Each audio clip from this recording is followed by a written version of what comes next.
Pursuant to Governor Baker's March 12th, 2020 order suspending certain provisions of the open meeting law, GLC 308, subsection 18, and Governor's March 15th, 2020 order imposing strict limitation on the number of people that may gather in one place, this meeting of the Westborough Board of Health will be conducted via remote participation to the greatest extent possible. Specific information and the general guidelines for remote participation by members of the public and or parties with a right and or requirement to attend this meeting can be found on the Town of Westborough's website at town.westborough.ma.us. For this meeting, members of the public wishing to watch the meeting may do so in the following manner: westboroughTV.org. No in-person attendance of members of the public will be permitted, but every effort will be made to ensure that the public can adequately access the proceedings in real time via technological means. In the event that we are unable to do so despite best efforts, we will post on the Town of Westborough's website an audio or video recording, transcript, or other comprehensive record of proceedings as soon as possible after the meeting. With that, I call the meeting to order. The first item on our agenda is a discussion with Andy Palumbo from the New York Deli. So I'm going to ask either one of the members of the department to just introduce the subject, and then we'll have a conversation with Mr. Palumbo. Sure, I can do that, Dr. Ehrlich. So we asked Andy to come to the meeting because we've been receiving what I would classify as numerous complaints about people not wearing masks properly what in the restaurant. I would say we've probably had 10 or more, 2 in the past day or 2. And so I just wanted to have him in to kind of discuss, what try to find a way to kind of satisfy the COVID requirements in restaurants, and as far as with the general public, and just talk about that. So that's kind of why I asked Andy to come, and thank him for coming, online with us, and that's where we are. So I don't know if the board has specific questions, or if Andy wants to start off saying something, or how you want to handle it. Before I ask him to speak, if you could just elaborate a little bit on the complaints you said that has to do with mask wearing. Is this staff? Is this patrons? Can you just elaborate on what complaints you're hearing? And Ray and Aaron, please hop in. They're the ones that mainly have gone to do the inspections on this, but mainly it's from patrons who show up, and either the gentleman or whoever's working the front counter isn't wearing a mask, or maybe maybe down below their chin, or maybe there's 2 employees that are working very close together in the back that aren't wearing masks. So it's things like that. It's not so much. I don't think we've gotten one as far as a complaint that patrons aren't wearing them, but I could be wrong there. Aaron and Ray, you can jump in if you remember. Yeah, that's correct. We haven't had complaints about patrons. It's mainly been concern that the staff at the front counter aren't wearing masks. I just printed off a few of them actually, and some of the previous ones were about, they didn't have the signage up for the public coming in, but I know Andy did put that up on the door. The last time I was there, it was there at least. So. Okay, so I guess with that as background, Mr. Palumbo, can you at least share for the board what the issues are in terms of having the staff properly utilizing masks? Yeah. Well, the big thing is we have an open kitchen people can see in. So right from the second they come in the door, they could see back into the kitchen and whatnot. And there's an area obviously of cooking, with open flame and stuff like that we are required. We don't have to have a mask on. So there's people going back and forth with masks on and off, as they're going back and forth. And sometimes obviously they do cross paths. So somebody could easily just walk in the front door, see somebody, on the line, not wearing a mask, and then just leave and call the health department and tell them that we weren't wearing a mask.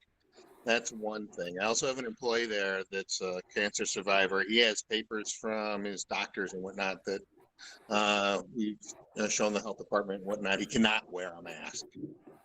He can, tough breathing, and it's been harder, in these last few months. It's been so hot. It's difficult to wear a mask inside the deli at times. It's just I personally had to take it off like 2 times during the heat. I mean, just the, not getting enough air in my body and just, just feeling nauseous and whatnot. I may have taken it off for an hour here and there and put it back on. But now the air is getting cooler. Like today was a good day. I had it on all day long. It wasn't a problem.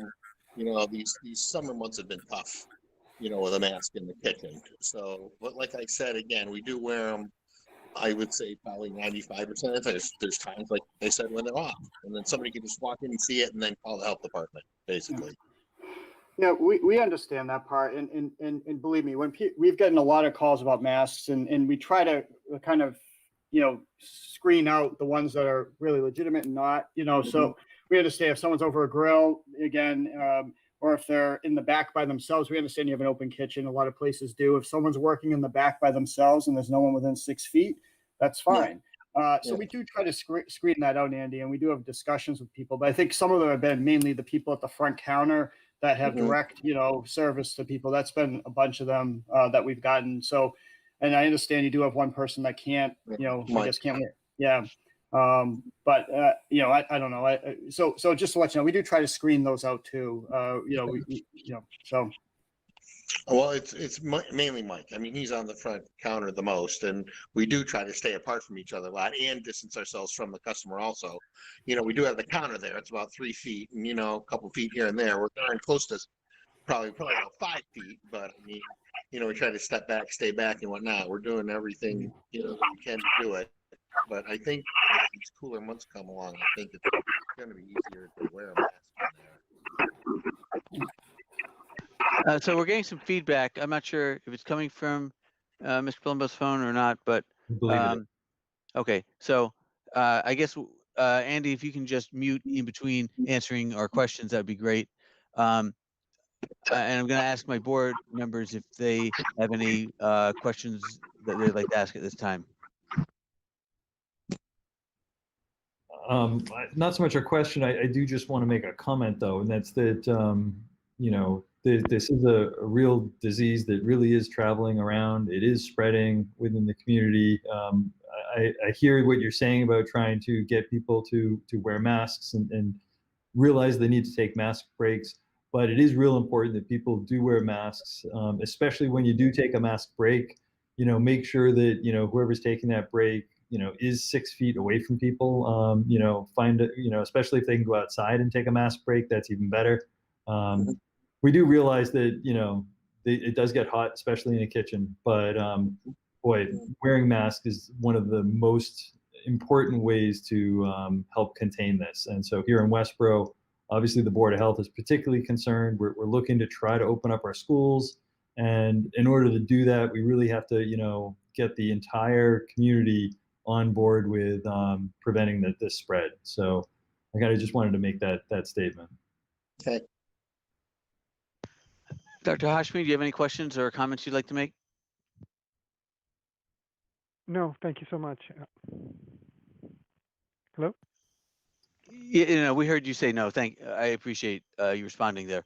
So I guess my only comments are that, to the extent possible, increasing the use of mask wearing is helpful.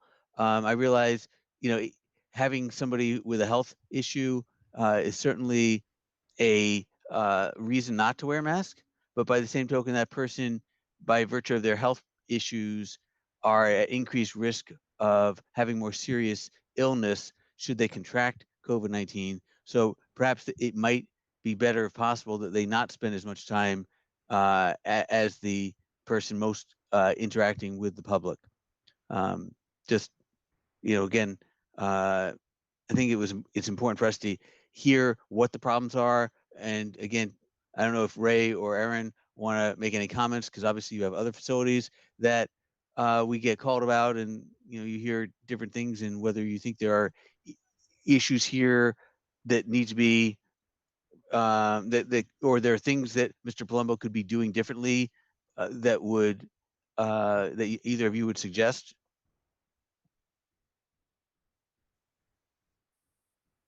I think what you suggested, Dr. Ehrlich, is correct. The gentleman that cannot wear a mask should probably, as much as possible, not be the one serving customers.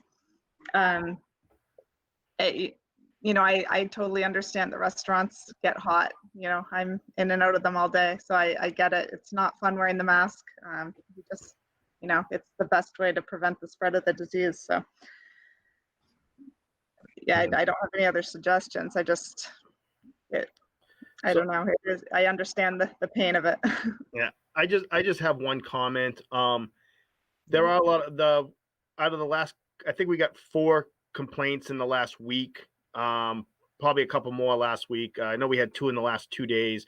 One of the 3 of the people who called said that when they did mention it to the workers that they should be wearing masks, the workers kind of got an attitude with them and said, I can do what I need to do and you don't need to tell me.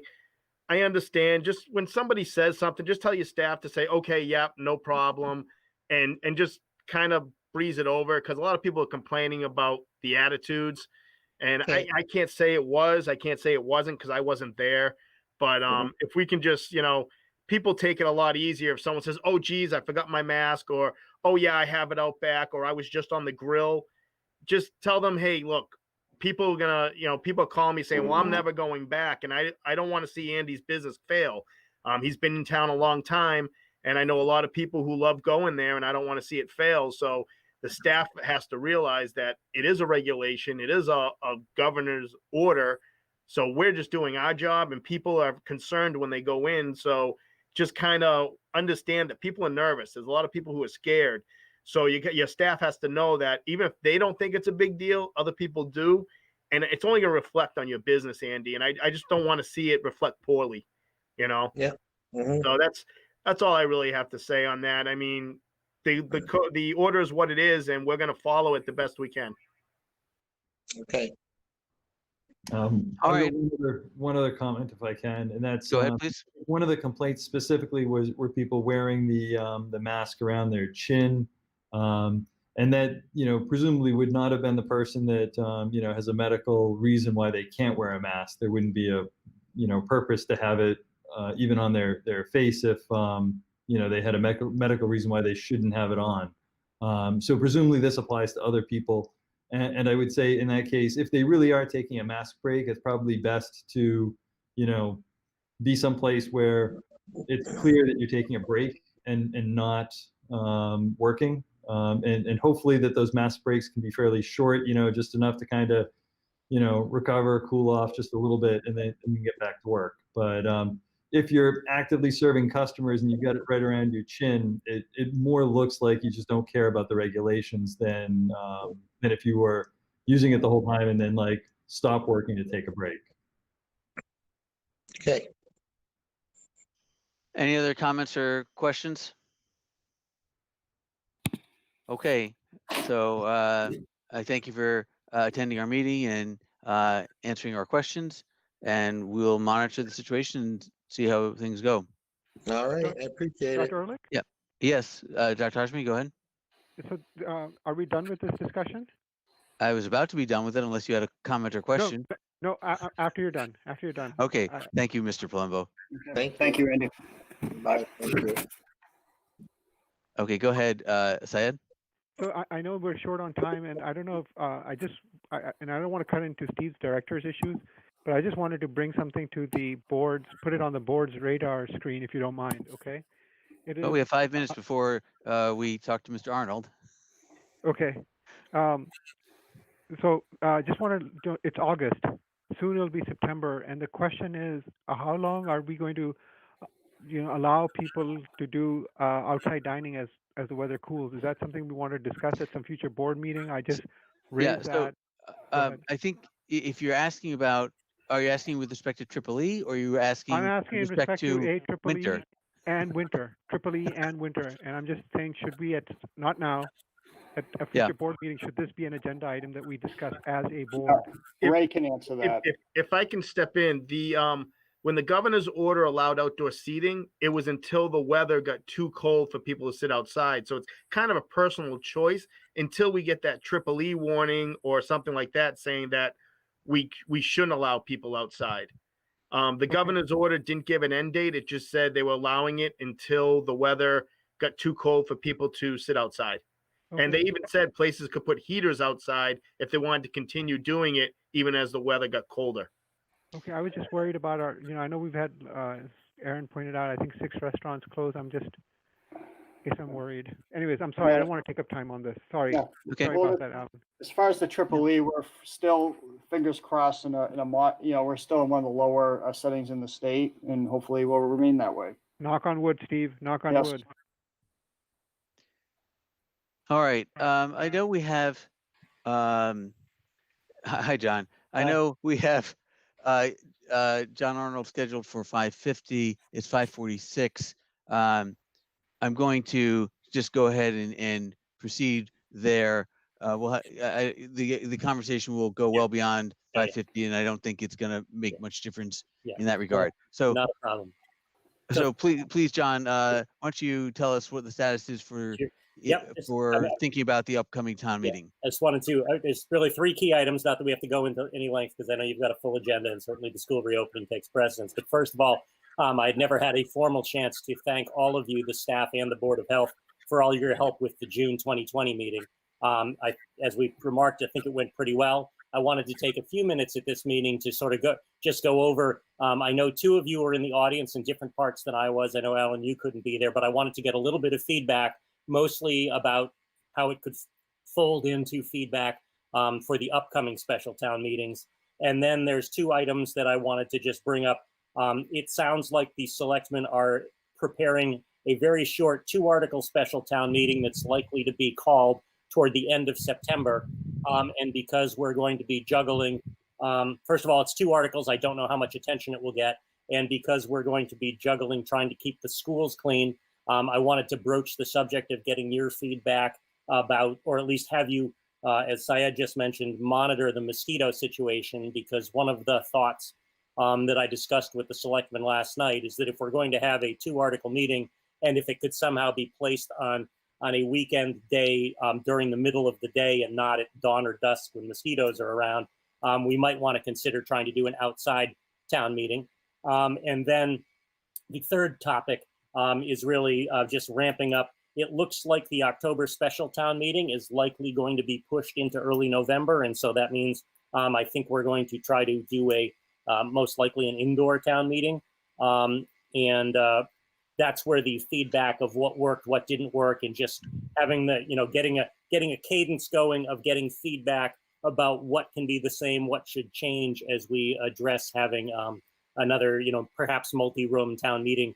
And with any luck, the weather won't be so hot. So those are the 3 general items that we can.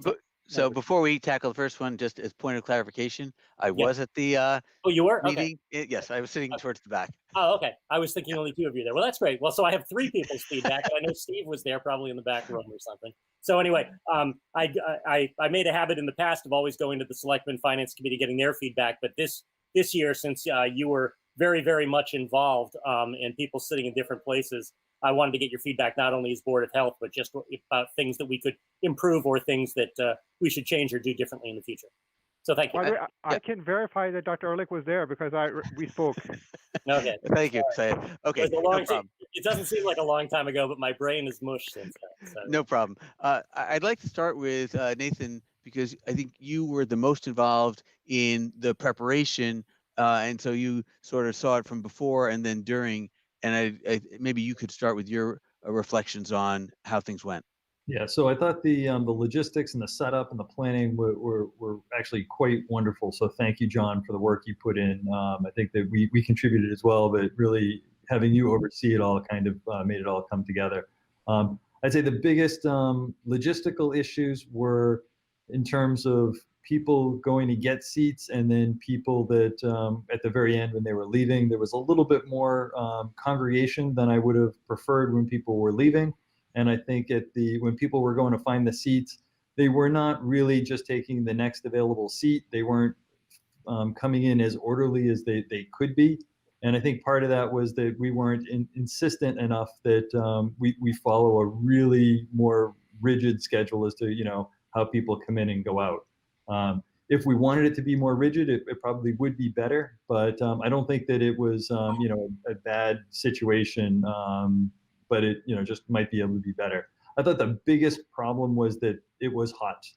People were incredibly hot there. I don't expect that to be a problem, so I think we can, put the checkbox and saying that we fix that by having it in September and November. We may have to deal with cold though. Who knows? Yeah. Syed, you want to give any reflections? No, thank you. I'll save time. Thank you. All right. Well, But I will just, say. but I will have comments about our discussion about. Sorry, I always have a comment. I will have comments about the upcoming meeting, though. Yeah, we'll get to that in a minute. Okay. So I will say, John, in your defense, I was late to the meeting, so I was. That's all. So I came in probably about an hour into the meeting, and I sat towards the back.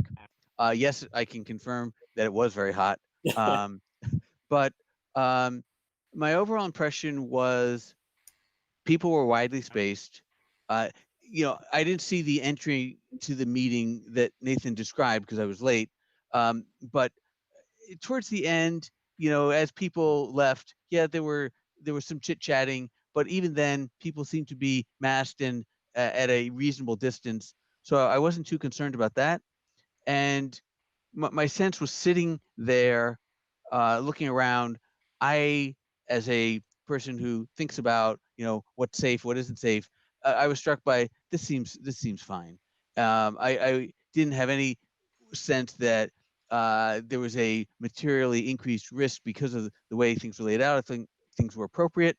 And I think the biggest point in favor of all of that is we did not have a single case of COVID-19 that we attributed to someone attending town meeting. And so, I think overall it would be viewed as a big success from my perspective. And I think that the overall plan, whether we do an outdoor one in September or not, obviously we're going to discuss, but when you go to one where we're clearly going to be indoors, say early November, I think the plan is basically okay. There might be a little tweaking that needs to take place, but I think the hard work has been done in terms of figuring out a lot of what makes for a safe meeting. The biggest difference is going to happen in a fall meeting might be that you have a little less air circulation because you can't keep doors open. But quite honestly, the air circulation in May was pretty awful. That's right. There wasn't a lot happening, no matter how many fans they tried to put in. So. All right. Well, thank you. Thank you for those comments. I don't know if anybody on the staff wants to comment. I don't know how many of the staff were sitting in the other gym, sort of sequestered apart, just so we didn't use the valuable seats. But no, I have nothing to add. I think you captured it very well. Is there anything we can do to improve the conditions over in the other half? I mean, could you guys hear okay? I mean, were you streaming it? Just kind of what were you doing and what could we do to make it easier? Well, I think we streamed it, but there's definitely a problem with that because there's a delay on that. So I think if we are going to have the staff in the other room for not so much the special meeting, but for the November meeting, we probably do need a setup similar to what's in the main gym with a real time image on the screen and real time audio. But besides that, it was fine being in there. But streaming, definitely, you get that delay. It's tough to know. One thing I did see when there were articles of interest for the town employees that maybe would have to speak, they were kind of congregating near the door there because the streaming was behind and they wanted so. But I think if we fix get a real time stream in there with real time audio, that solves that problem. I will just chime in that I know in my discussions with the finance committee as well as with the selectmen, I think the amazing thing is, and given all the worry about COVID, I think the biggest complaint was the sound. And of course, you're in a giant big box because we want to be in a giant big box. But I am going to try to work with the school and the Westborough TV people to see if we can improve the sound. And having more real-time streaming will sort of probably go hand in hand with that discussion. So we are going to try to either re-EQ it so it's not quite so boomy, mid-rangey, or try to do something a little different. So, but at the end of the day, as I wrote and sent off to someone who asked, I said, to me, the biggest success of town meeting was that other than seeing everybody set apart and replacing the microphone running around time with the wiping down the microphone down, it actually went like a regular town meeting. And the biggest complaint was how things sound. And so I thought that was positive. So essentially COVID didn't become the show. Yep. Okay, so can we move on to the next item that you wanted discussed, which is the special town meeting, and should this be outdoors? What's the issues of indoors, the cleaning of the schools and things like that? So you want to give us Yeah. your perspective on that? Yeah, well, right now, from what I've heard, the planned sort of special town meeting at the end of September is going to be 2 articles due to the purchase and sale agreement that the selectmen have signed. There's a time limit on when the town has to act to fulfill the town's part. So that one article is going to be about the town buying the property on 31 to 33 Eli Whitney Street. And then because of a grant that the fire department received, I think there's some town action taken on that. So, so given that these things either A, might not attract a lot of people, I don't see them as extraordinarily, controversial, though we do need a quorum of 50 people. The problem with having we had with having an outdoor meeting for the June meeting was actually just trying to, project presentations and doing all that. But with a 2-article town meeting, sort of the thought process in my head was the finance committee's booklet could essentially include printouts of maps and all the motions, and it would not just be a handout, so everybody would have a copy of like presentations or the synopsis. So the whole idea of projecting in the sunlight, afternoon in June goes away. And if the schools are still going to be early on in working out their hybrid model, and if we're really only expecting, 100, 150 people, putting 150, 200 people spread out in the bleachers at the high school, where there could be seats and tables for me, the town clerk, selectmen, finance committee facing the bleachers.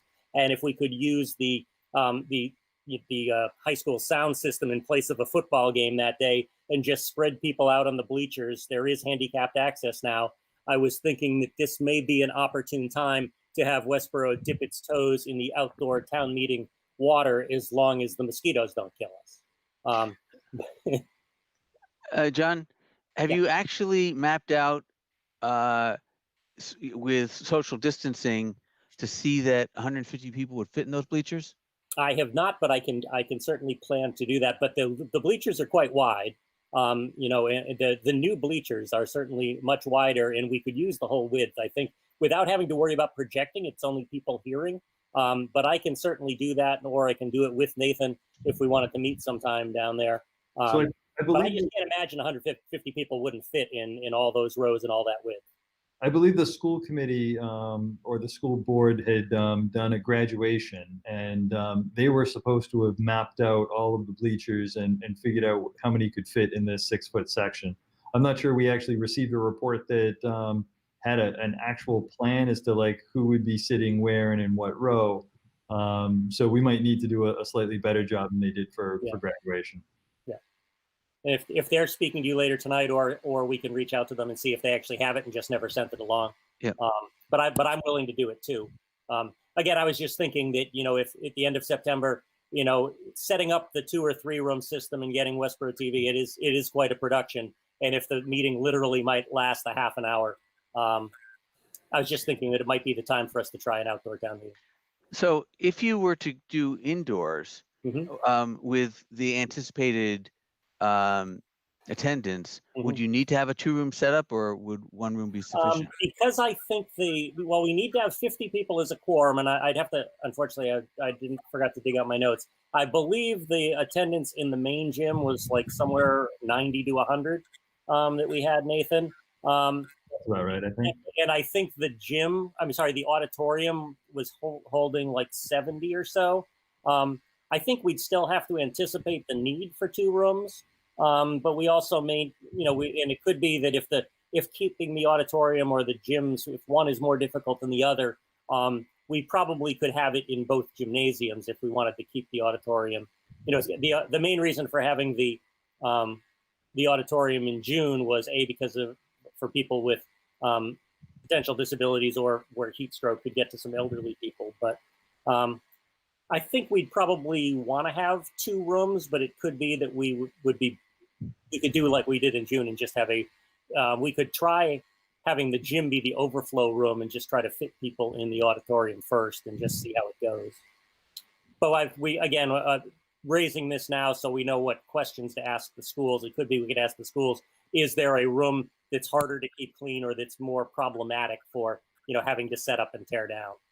So, John, not to interrupt you, but Christy came and saw me today because you were in front of the selectmen last night, and she did reach out very quickly to Amber to see if there were any problems with getting the school ready, given that my classes are going to be going on, not only for the special meeting but also for the November meeting. And she has some comments. But basically, overall, she says that they could manage the setup even with school being in session. So, just take that for what it's worth. Well, that's good. Yeah, I mean, one of the things that we had planned for the last meeting was a special room for those people that didn't want to or couldn't wear a mask. Yeah. And I think that nobody took advantage of that last time. I think that we could consider whether we want one corner of a room set up for it or whether we really need a completely separate room for that. It might make it a little bit easier logistically if there was a room that was, or one corner of the room and people were like 12 feet away or something like that. It might be logistically a lot easier than having a second room. You mean the third room? Oh, sorry. Yeah, right. Yeah, no, that's what I've heard too, and I will check back with the deputy moderator who was using that room. When I talked to him briefly afterwards, I know for most of the meeting, he and the clerk that were there to count votes were the only ones there. One or two people may have gone in, but it also could be that they were still wearing masks and just went there because it was a little cooler. When I walked through, that's what I observed was that there were some people in there and they were all wearing masks. Yeah. So I do think that if Westborough stays as it is, where most people are comfortable with that, then yes, I think probably allocating a no mask section with enhanced spacing, we probably could do that. So I'm hoping we don't have to go to a third room, because the third room is actually, I think, to me, it's what really makes it significantly bigger challenge for the audio and video. Yeah, and I think that if we had chosen to set up two rooms, we could put that corner that's highly spaced in the second room, and that way we'd only actually need to put people with masks in there if there was a need for overflow. Right. Yeah. No, I think that sounds right. That sounds like a good idea. Good. So I think, from my perspective, the decision whether you hold it indoors or outdoors has sort of two components. One is logistical and one is health. And since you're in front of the Board of Health, what I would say is this, that I think we've shown you can hold an indoor meeting safely. I don't think there'd be any particular risk to holding an outdoor meeting. So I don't think health considerations should drive your decision. I think it's primarily a logistical decision on your part. And I think that's really all we can do for you, is to say, if you we're comfortable that what we did before was successful and could be replicated again for a shorter time period, is going to be even more safe than it was before. And we think the plans that were put in place created a safe environment. Outdoors with appropriate social distancing would also be safe. I don't think there's a lot of planning that would need to take place from a health perspective on that, from that point of view. But I don't know if, hopefully that's what you're looking for from this group. Right. Yeah. I mostly wanted to know, was there a reason to have to choose one over the other? And other than that, just sort of keep making our plans and just get a sense of what people want to do.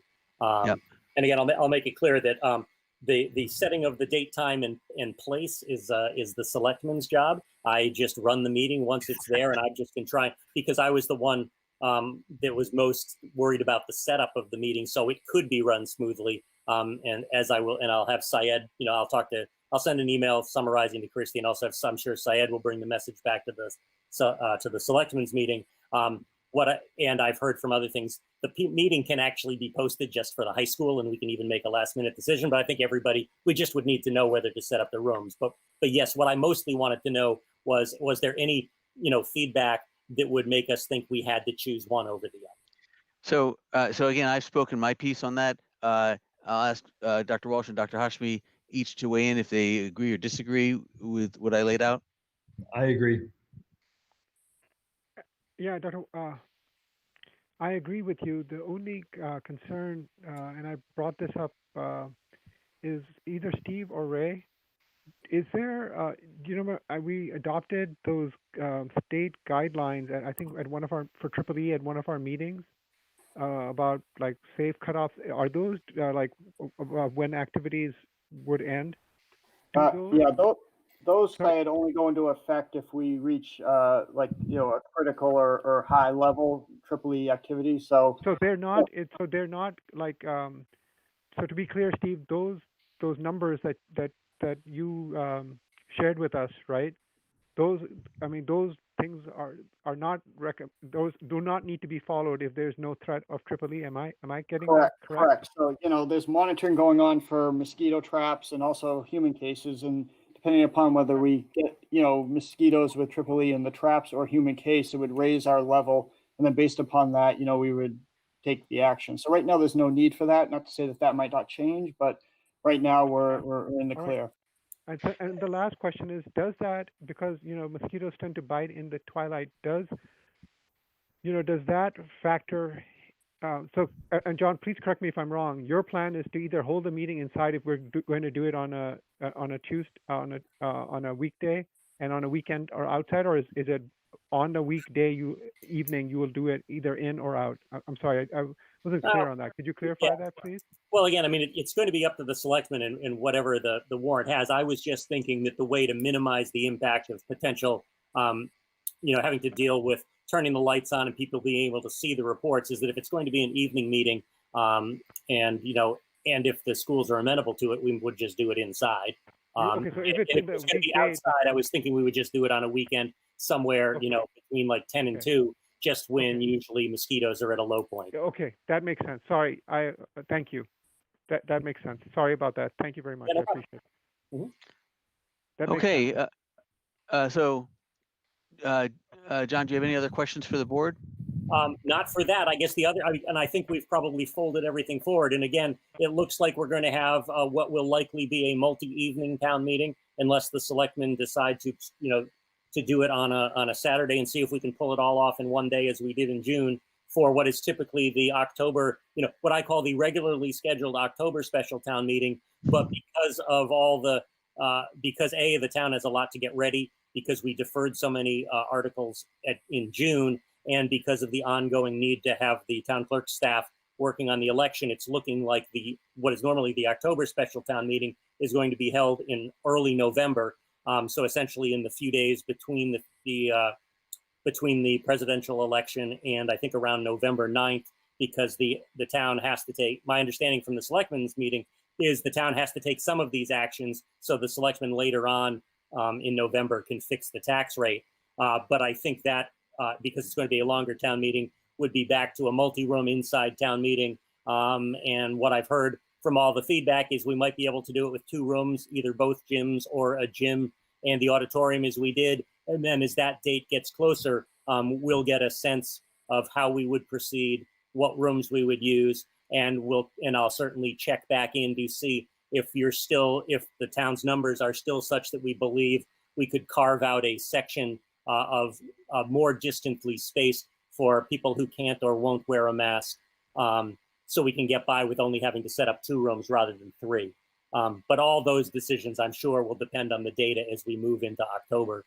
And unless there's anything else, unless there's any other considerations that you want, me to bring back to the selectmen or me to factor into my thinking, then I think I'm all set with that. You did bring up one point that I'd like to comment on, and that's that the sense that you're getting from the board is based upon the current situation in Westborough, and that by November things might look very different. Hopefully they look better rather than worse. But in the case that they were to look worse, we would actually want the ability to comment on whether we thought we could do town meetings safely under the situation as it exists in November, whenever we're going to have these meetings. Right, and that goes back to again, the law is still in place, that the selectmen post the warrant, but that if I declare that there's some emergency that it can't be held, then just like we did, in April, May, and June, I come back to you and say, what's it going to take, and I can, it's going to be tricky because some things have to be acted upon for setting the tax rate, but I'm sure if this happens here, it'll happen to other towns. But yes, my intention is to keep this conversation going. It shouldn't be as intense as it was in April, May, and June, because now we know sort of the parameters of doing an indoor meeting. But obviously, as the data changes, I would be regularly checking in with Steve to see if I needed to come back to have a discussion about whether we needed to invoke an emergency declaration to postpone. Thank you. Okay, if there are no further questions or comments for John, I thank you for coming to us and talking about this stuff. Yeah. And we'll move on to the school reopening discussion. Thank you, everybody. I appreciate it. Thanks. So before we launch into the discussion on the school reopening, again, because of the nature of how our board works, which is everything gets discussed in the meetings, there is no discussion that takes place outside of the meeting format. I wanted to briefly address a couple things that happened subsequent to our last meeting, and it had to do with Nathan, your letter that you'd sent off to the school committee. There were two things I wanted to comment about that. The first is that from that letter, I had the impression that you didn't have as much time to go into certain things as you wanted to, and if I was rushing the discussion, I did not mean to. We obviously had a long meeting as it was, and I was, so if I in some way cut short the discussion, I apologize for that. Just because there was sort of a hint of that, but I wasn't quite sure if you felt that way or not. Just wanted to clarify one or the other. That's never my intention. So yeah, there was not my intention to indicate that you cut us short. I think that it was everybody just kind of reaching the point where we were all getting tired. I don't think I could have carried on even if you had wanted the meeting to go longer. I think I was pretty much at the end as well. Okay. The second thing, when I looked at what you had sent, I viewed it in some ways as more speaking as a parent in the school district than necessarily as a Board of Health person. And the reason I say that is that from my perspective, what we're doing and what we need to do today, and I want to have this discussion before we actually look at the plans themselves, is to look at things and say, is this safe? Whether the school could be doing more or they could make different decisions is not so much our purview. We can give our opinions, but our opinions are sort of in that sense equal to any other citizen in town. But if there's something that they're doing that we think creates a health concern, then that's an issue. So I view us as setting a floor for standards, but not necessarily a ceiling. And what the school department and the school committee choose to do in terms of decisions about hybrid, full-time in-person, full-time remote, as long as whatever they choose isn't a health risk, I'm not sure we have more to say about it. So I wanted to just set the stage, get feedback on that perspective before we actually hear the update plan. Can I comment, Dr. Ehrlich? Well, I expect both of you to comment, but I think Nathan's chomping at the bit since I started with him and then Syed come in.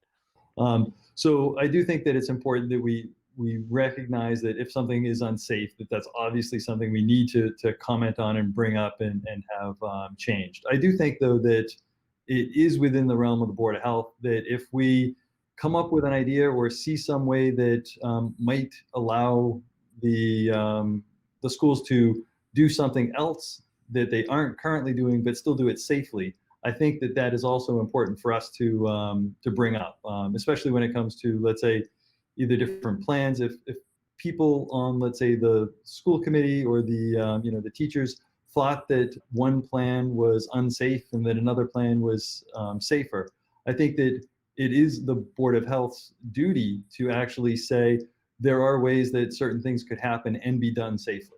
So I don't think we just are setting a floor. I think that we can also help them come up with creative ways to actually solve issues that actually affect both boards, the school and the Board of Health.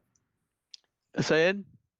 Actually, so a couple of things, Dr. Ehrlich. Thank you for letting me speak. I actually was deeply impressed by Dr. Walsh's letter, the way he phrased it, the way he separated himself out, as I think he clarified that, and also he made me think of things that I hadn't quite thought of at the meeting, and so I didn't know if today, and I was just going to ask you this since we're discussing this. Are you going to give him time to raise those questions? Because some of those questions really had me quite concerned. So that's one.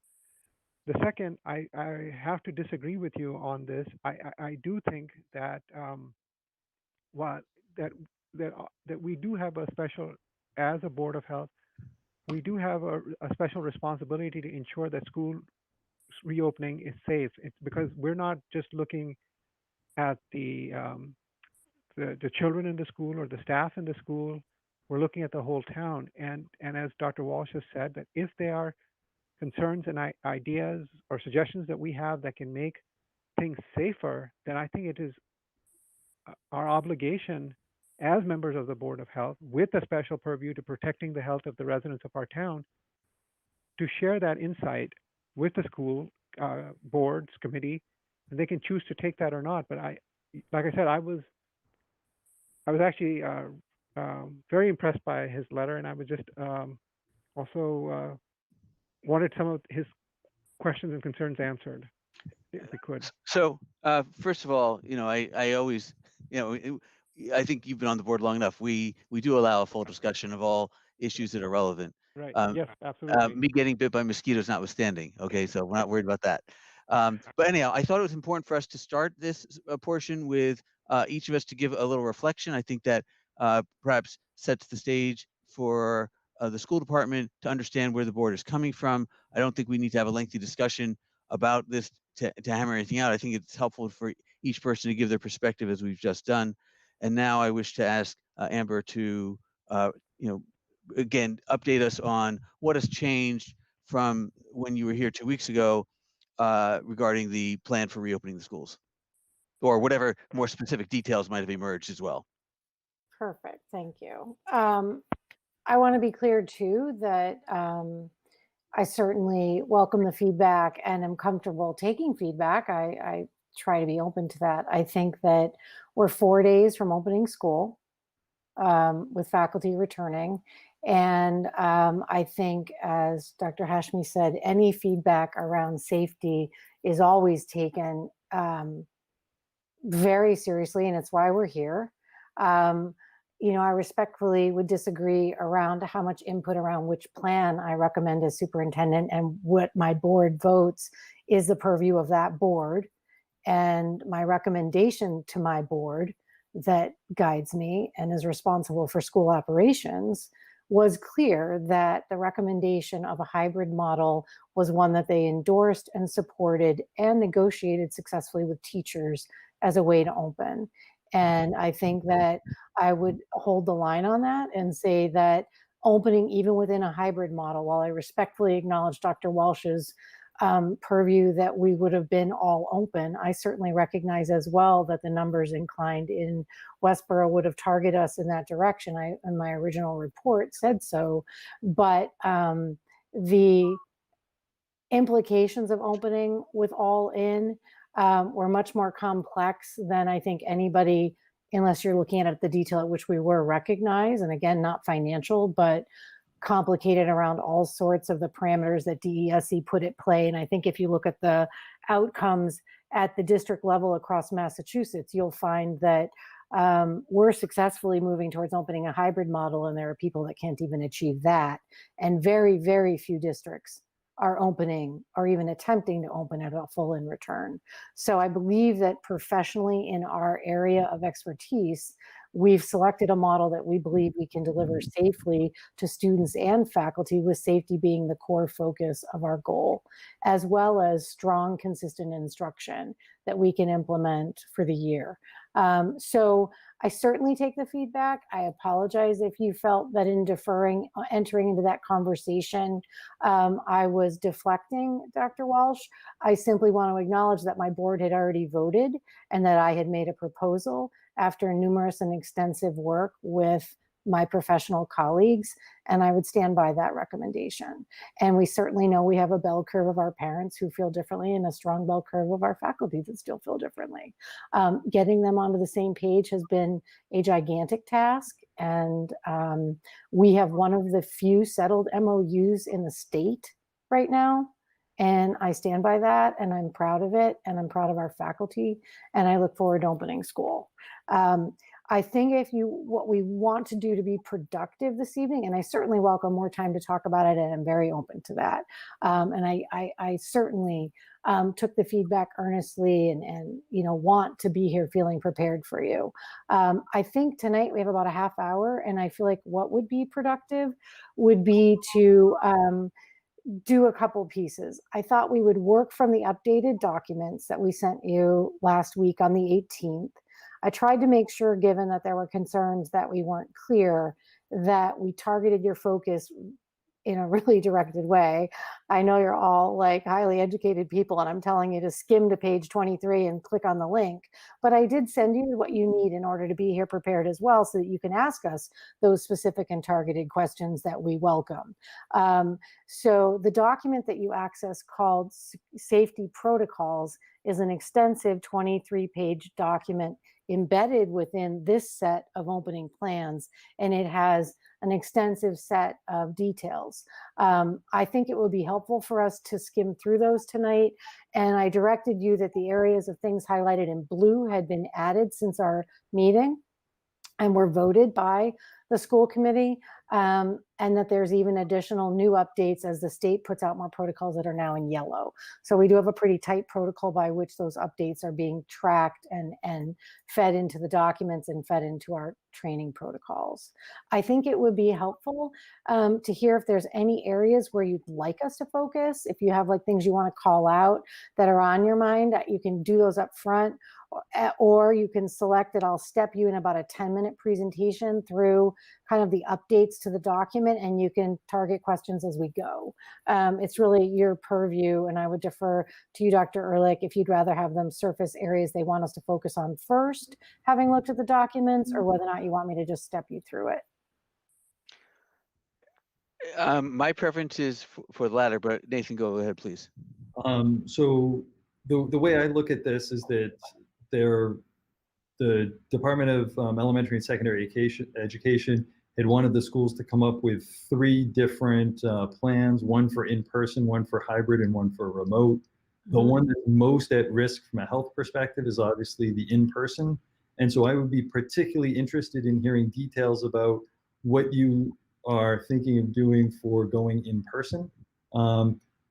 It seems from me reading the report, and maybe I missed it, it doesn't actually deal at all with full in-person, plan. This is just about the hybrid plan. And so maybe I'm missing part of it, but if there's anything you can talk about in terms of going to in-person and how that transition is going to happen and what it's going to look like for the school, that's obviously very pressing in terms of being the most at risk. Now, I agree that I think the school board has decided to go with the hybrid model first. Right. And so I think that because of a timeliness, school starting in 4 days, as you said, it makes sense to focus on safety issues with the hybrid plan as well. But if you can just give a brief statement about what the plan looks like for in school, or maybe if it's not written yet, just acknowledge that. But I couldn't seem to find what the plan was going to look like for full in person. Yeah, no, I think those are certainly relevant points. And again, I think it's important to realize that when we're dealing with all these meetings and all these criteria, we're also looking not to confuse people. So getting clarity for our parents and clarity for our staff around all of these models has been confusing enough. So, and if you look at how extensively the details had to be developed just to enter into the hybrid, there's no way we could have been ready to open if we had tried to fully develop all 3 ready to move through. We developed 2, which we have to have, which is the one selected in the early phase of the direction so that we could fully develop it, which is the hybrid model, and then the fully remote model, both which are kind of well-rounded. And in terms of the remote, it doesn't require kind of health and safety protocol discussions. So I don't think it garners our attention here. Certainly there's emotional health. I will say, we focus on the hybrid model then tonight. Yeah. And I will come back, Dr. Walsh, and I certainly will make a couple key points about the in-person, which is all districts were required to do a whole series of preparations for in-person. We measured every classroom in all 6 buildings. We got the square footage. we had to fill out what they called pressure testing, which was how many desks we could fit following the guidelines of 3 feet versus 6 feet and up to 6 feet for every teaching space up to every student of our 4,000 students. We did that. And then we had to submit to the state the guidelines for what it would take and how we would have to abandon or modify other spaces in order to meet those guidelines. So when you have a class that is too many students to space at 3 feet, you have to then split that class and find another viable space. And you have to show the sampling of which spaces you would access. We did that for all 6 schools. And one of the early decisions was, I think, for people that wanted to hear about an all return, have a picture of this return of normalcy that's really not possible in that model. You have to break down your library, your art, your music, every viable other space and turn it into an instructional desks forward spaced delineation that greatly modifies what people in the vision of that model are thinking is typical. There's not one thing typical about it. It requires you to basically retrofit your whole building and break down any of the typical kind of feel about a school experience that exists. To do that and access being able to spread out your students to meet the criteria. It required to get a copy of that breakdown of how many. Sure, and I'm certainly happy to come back. I would be happy to come back and do a very singular, we have to develop it anyway. So we will develop it, but what we knew was we need to open, we need to get instruction going in the hybrid model that we felt we could present and recommend. And we had timed them to come back and then look at the tiered, that's the next piece we'll have to come back and look at, return to those pressure tests and decide at what point we entered into that. The school committee wants to see that as a recommendation around what it would take if we were returning to that. I guess did you say you've already done the mapping of the room by room to pressure? Yeah. Good, yeah. So if you can just give us a copy of that, that would be useful for me. Yeah. That I'd like to hand it back to Alan so that he can kind of help direct us back to discussing the hybrid model. Yep. Okay. So that's for a future meeting, and I'll interact with Steve and Dr. Ehrlich about how to best bring that forward to you. And again, all of that work will flow to you as it comes through school committee as well. And I'm happy to continue to discuss it. If we look towards the changes in the hybrid model, I think the document speaks for itself, and there's a level of granular detail that's in that document. And then additionally, added through school-based documentation, which we can also discuss. I think, I just want to be clear, do you have open the safety protocol link that we gave you such that you can follow along, or do I need to share my screen? What's your preference? I can share my screen and step you through it. Yeah, I think it would be best if you share the screen so we're all looking at the same point at the same time. All right, so let me pull that up. Give me just a second here. While you pull that up, I just want to say that also another reason for having that up on the screen is that there could be people watching from home that would benefit by having it on the screen. Yep. And this, of course, is the document which we've released publicly. We've saturated the market, as I say. This document has been released multiple times and will continue to be, and is available on our website as well. And we continue to market it through discussions like this.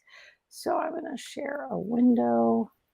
I'm going to select this one and I'm going to open it up. So why don't you let me know when you're seeing that, and then we'll know. We can see it now. Our greatest priority. There we go. All right, so this is the safety protocol document that's embedded in the proposal that you've already seen as well. And the blue highlights additions that occurred from my visit were underway when I was visiting with you, and were the protocols we were developing and updating, and then the school committee voted it.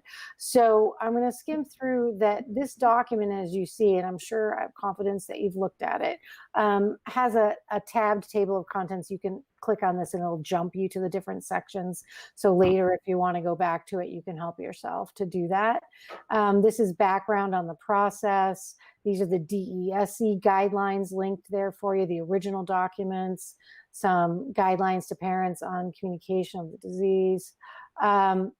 And then, I think we stepped through this before. There are 4 major categories that this document is centered around: staffing and operations and all the protocols related to that, physical distancing and all the protocols there, hygiene protocols, and cleaning and disinfecting.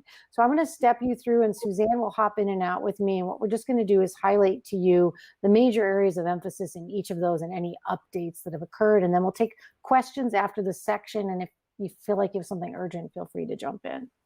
So Suzanne, you want to take the first one because I've been talking and talk about the two major areas of highlight in staffing and operations? Sure. So I think in this first section here, the key areas are the protocols that we'll use for any situations where we have a staff or a student who is exhibiting symptoms, who's been exposed to someone who either has symptoms or a positive diagnosis, and then what to do if someone is diagnosed with COVID-19. And so there is a link in the document. Amber, if you could go to page, scroll down a little bit more. Yep. So you see where it says updated 8/24/20, the Westborough Public Schools protocols.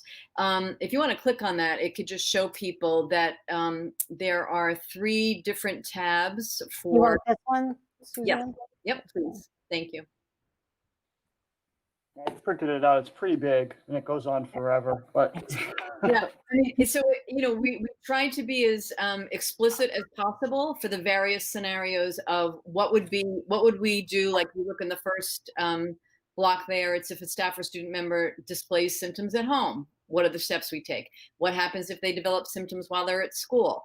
What happens if while they're home they find out they've been exposed to someone who's positive? What happens if they get a phone call at school that they've been exposed to someone who's positive? So we really laid out all the protocols based on Department of Public Health and DESE guidelines. And then Amber, if you could click on the middle tab, these no, like down on the bottom, like all the way. Sorry. Yeah, thank you. And that's just speaks specifically to when there are positive cases in the school, whether it be a staff member or a student. And then the final tab is just actions when there are multiple positive cases. And so in developing this, we looked at Department of Public Health and Department of Elementary and Secondary Education guidelines.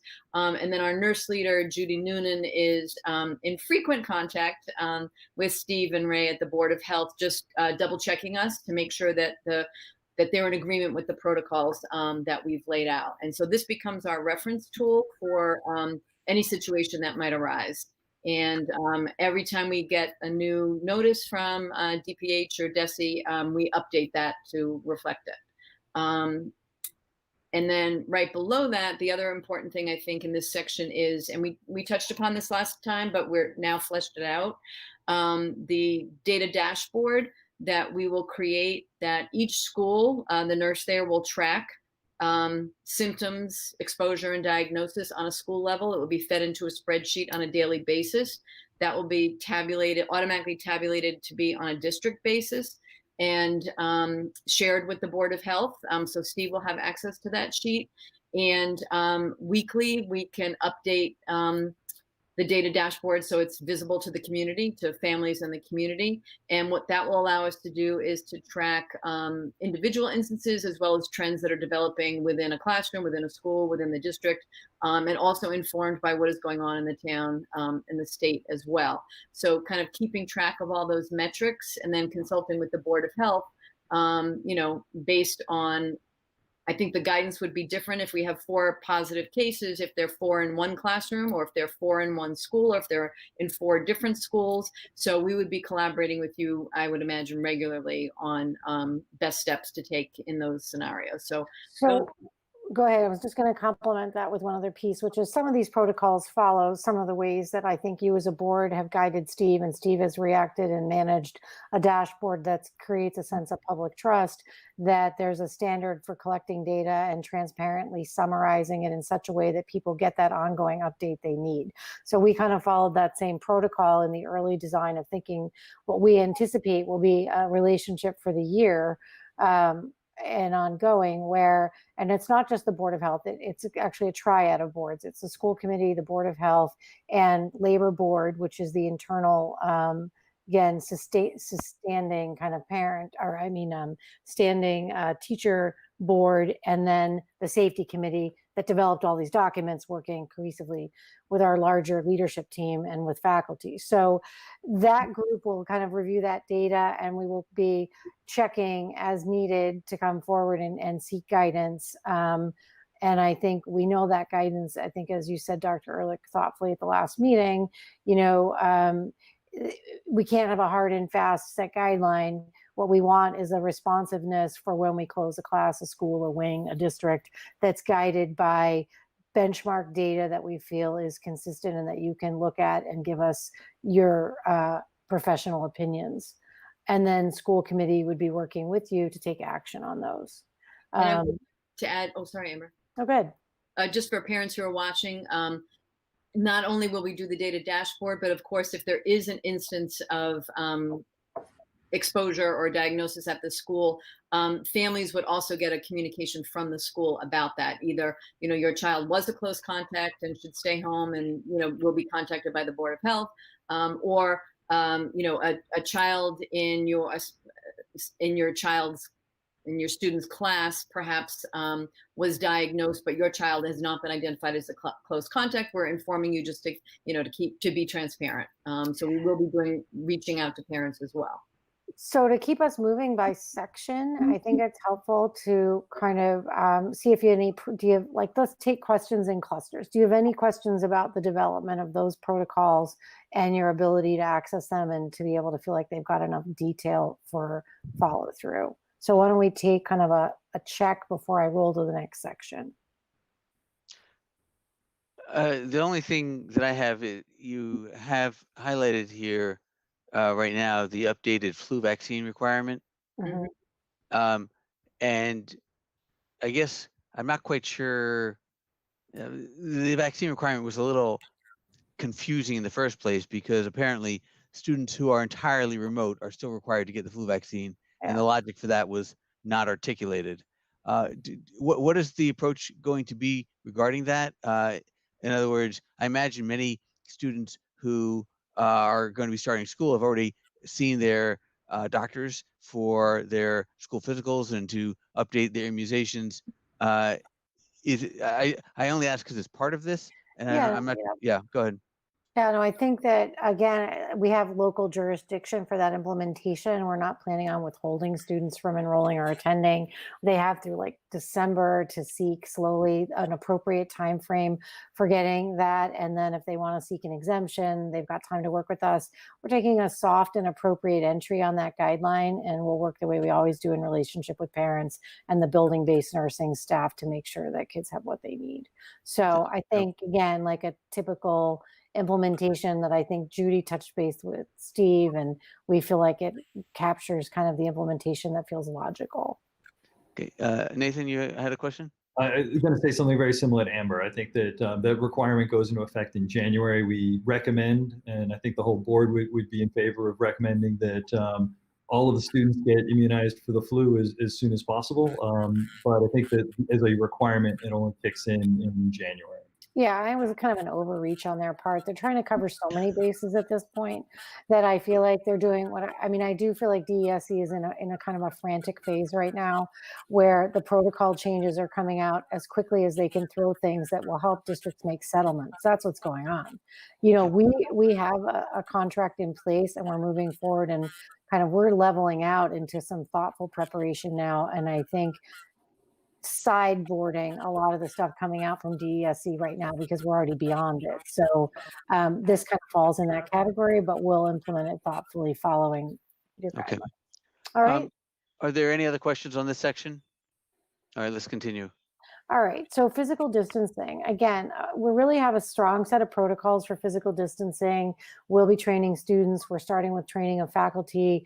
They'll have an online training on Monday when they return. The full day Monday is a remote day for all faculty. I mean, some people can choose to come in and work in their office, but the planning for that day and all the links and all the presentations and all the trainings are all remote on day one so that our faculty is immersing themselves in all of their own personal protocols, PPE gear use, and guidelines for their entry into the building before they come on site then on the 1st. I think, again, that's to guide the overall implementation. I think one of the other things I would note around physical distancing is we work to maintain that 3 to 6 feet. We're at the 6. We're at 6 and beyond for all lunch protocols, but within the classroom setting, we're on that sliding scale of 3 to 6. Within most cases, being closer to the 6. So I feel like we're in a good place about it. Our PPE gear and our face shields are all ordered. All faculty in this district have a face shield, appropriate gear, and then the physical distancing guidelines to support kind of that triad of mitigating factors. We have visitor protocols to limit visitation through appointment or through well-managed plans. They'll have to check in, and those protocols are in there. We'll keep a trace. They always have to check in anyway and sign in, but we'll have a protocol log so that if we had an exposure, we would have them for contact. The personal protective gear, as I said, like school committee passed a face mask protocol policy last meeting. It echoes these general guidelines. And again, we have a lot of additional, we have thousands of masks. We will provide backup masks. We have all sorts of individual personal masks as needed, and students are expected to come in their own, but we have plenty of backup to make sure every child's welcomed, supported, and set up to be successful. They will wear the masks on the buses. All those protocols are laid out. With regard to these protective gear pieces, you can see the array of things that we're providing staff. Every classroom has alcohol-based wipes that meet the standard for above 70% alcohol, where they can wipe down their own masks. They can also are available for wiping down desks at the end of class before students transition, all part of just kind of both physical distancing, but again, also part of cleaning protocol. Students are required to wear masks at all time. We talked about that before. Excuse me, Amber, can I have you back up a little bit? I just wanted to make one comment on the face shields. Yep. So from this document, it looks like the face shields are being viewed as an alternative to masks in certain situations. Because I mean, that's how it's written. In combination with. Like one clear face shield. This face shield covers the entire face area and allows you to move freely around the classroom and support students closer than 6 feet when needed. Yeah, it's not clear there. Okay. So the idea is that they have multiple options for face masks, and they all need to wear a face mask.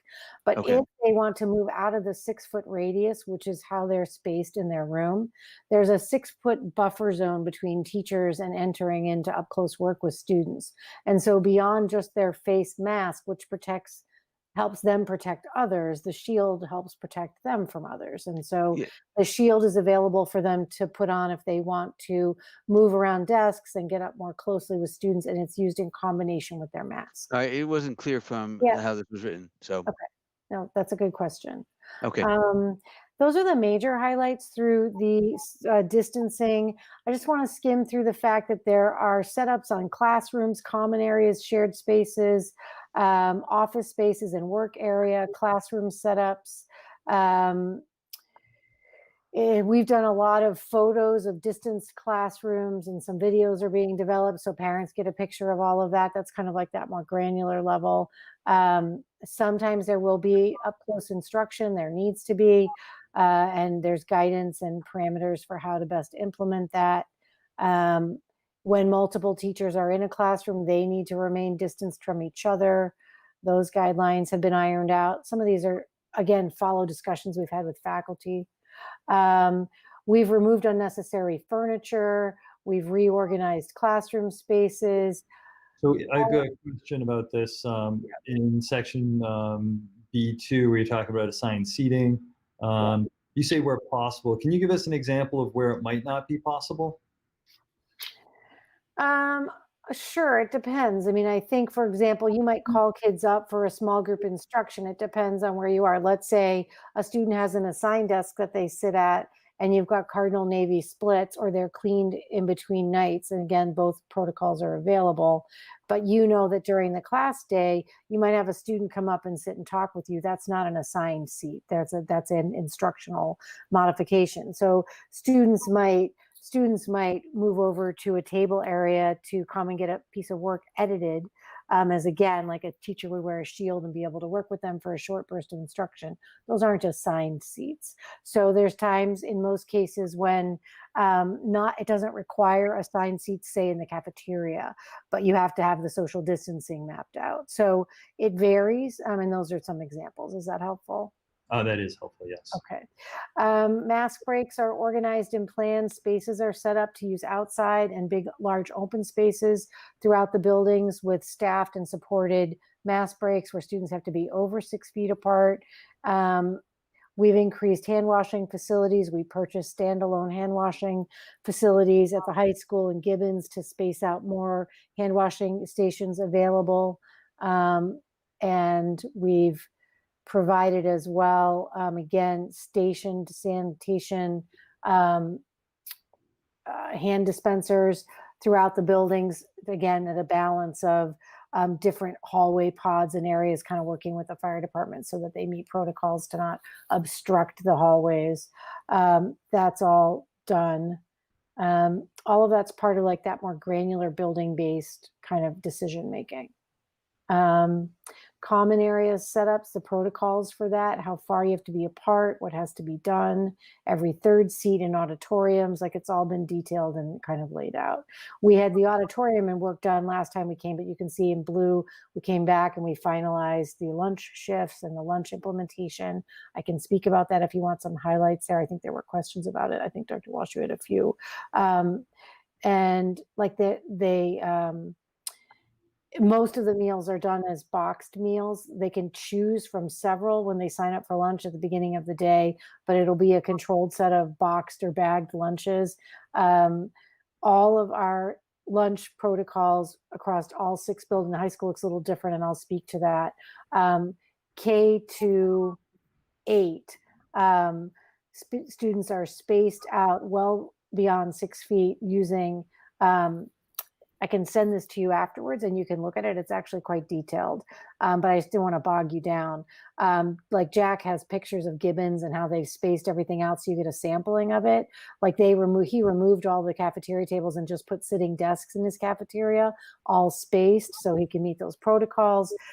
Students are spaced in groups of 6, spaced out at over 3.5 feet to walk through and get their bagged lunch. So it's all pretty detailed, as are the recess protocols. I'll share that document with you afterwards, and feel free to email me specific questions, but they're very detailed.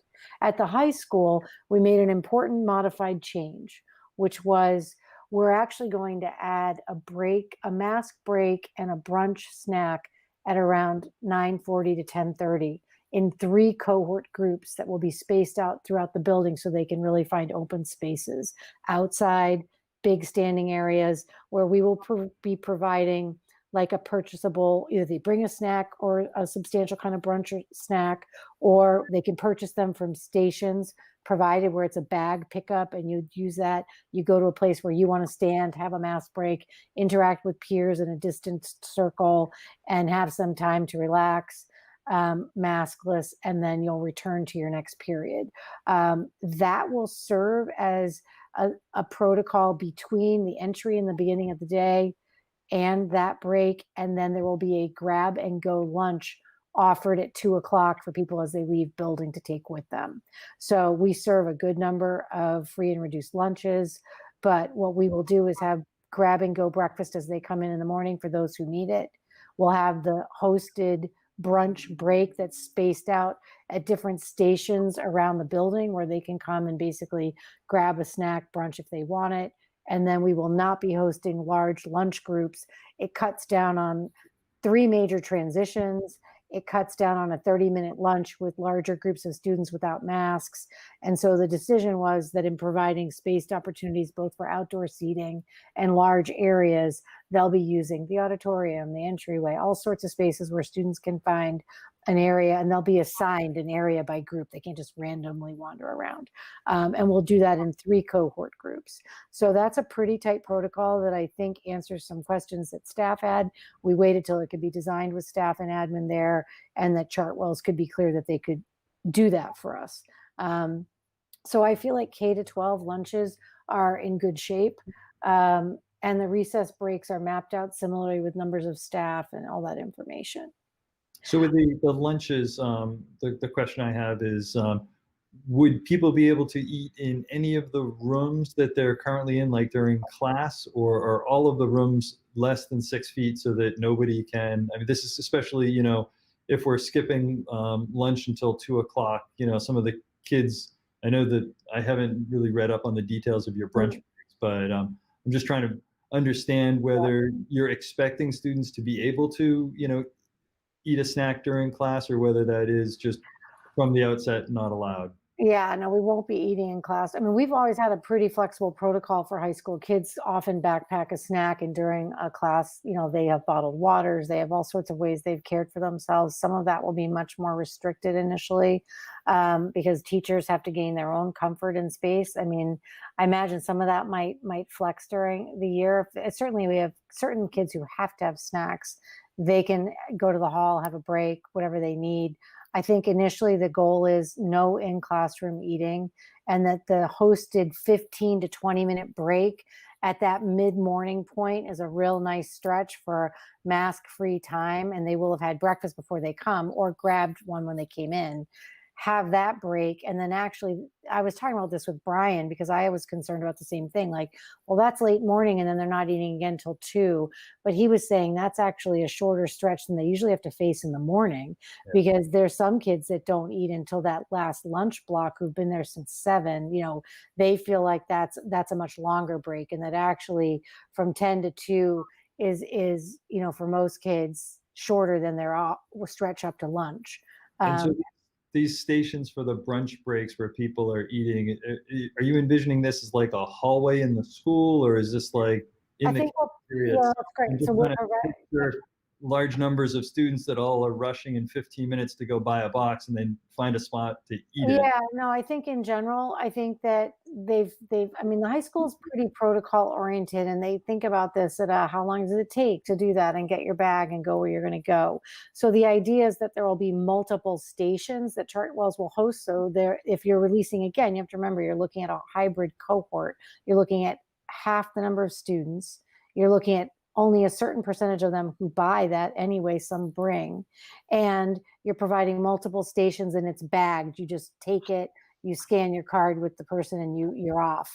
So they feel like it's a fairly rapid implementation, and will be hosted in places where kids will be able to sit and eat and enjoy, you know, taking a break. Outdoor, auditorium, cafeteria, the main entry area. You know, they're going to create spaces where students can have a break. So before we continue, I know that Dr. Hashmi may need to leave shortly, and I wanted to give him a chance to ask any questions that might be out of sequence here, and or any sort of bigger issue questions besides the plan that's being presented. So, Syed. Dr. Oleg, I want to hear this. This is an important discussion. I want to hear Fine. about. Okay. And you know me, if I have questions, I will. All right, fair enough. Okay, then please continue. All right. Thank you. So I'm going to keep us rolling because it does cover this kind of granular level. We've added a lot of additional nursing equipment and station protections. I think that's in good place. The isolation room protocols, we added some detail there that you can see, again, like all in place for how you enter, how you leave, how it will be staffed. Some of this was just, we had to wait till we could do some of that really, really up close planning. Per protocol, all buildings, you knew this when we were here last time, have to have a separate isolated area. Some of these changes in blue are made when teachers drill down and ask questions about their own concerns around what the implementation looked like. So it's all done in collaboration to come to a place where we've just added those details. Special education offices, front offices, again, spacing so that spaces for smaller group instruction, again, sometimes up close with intensive students who need more one-to-one support, some hand-over-hand help.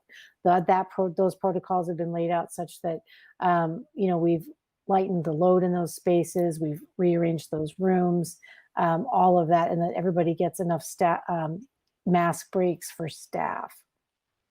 Gym and locker room, fitness room protocols, all kind of just information about how we're going to be running the show when we come together. Again, sanitation and hand washing before PE and after are parts of this. If you're indoors, it's masks on for all PE activities. And if you look in this document, there's a whole section on PE implementation and fine arts implementation, because we were waiting from the state on some of those guidelines. They've come through. Certain activities, like all large performances for the year for fine arts, are canceled until further notice from the state. No singing, no playing band instruments indoors. All of those have led to the development of new protocols for how we'll provide that instruction.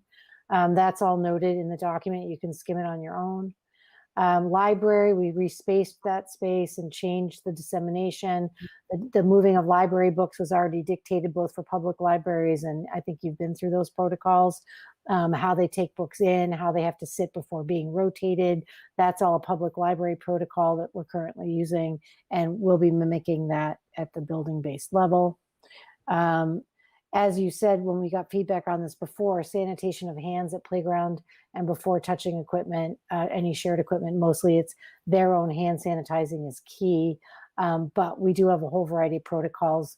And when I send you the document at the end of this, I'll download it and send it to you. You can see some of the granular level of building-based decisions for the K to 6 recess blocks. Suzanne, do you have anything to add there? I'm just skimming quickly here. No, I mean, I think the other piece, but you'll see it in the document, is that they've created smaller play areas within the larger play areas, and students will go out in the K-6 grade range in smaller cohorts. And noon aides will be assigned to certain areas so that there really can be good monitoring of the students maintaining appropriate social distance. One of the things we provided for you in this document, again, that came out of just finalizing details, is you'll see the increase in the custodial hours. It's dictated in the document, so it's there for parents and for you and for everybody to understand. We are propping doors at entry so that students aren't handling the doors, and we can control the entry to just certain doors. All of that's kind of so that students will come off the bus or out of a car from a parent and they're walking towards the building. They have to have a mask on. They're not touching doors upon entry. So that's added with specificity. And then I'm just going to skim through the hygiene protocols, and you can Actually, before we get to hygiene, I think you skipped a section on cohorts, and I believe that the DESE guidelines were saying that they use the term cohorts, and they said that they should be small groups of students. There should not be mixing between cohorts, and that the smaller the cohort size, the better.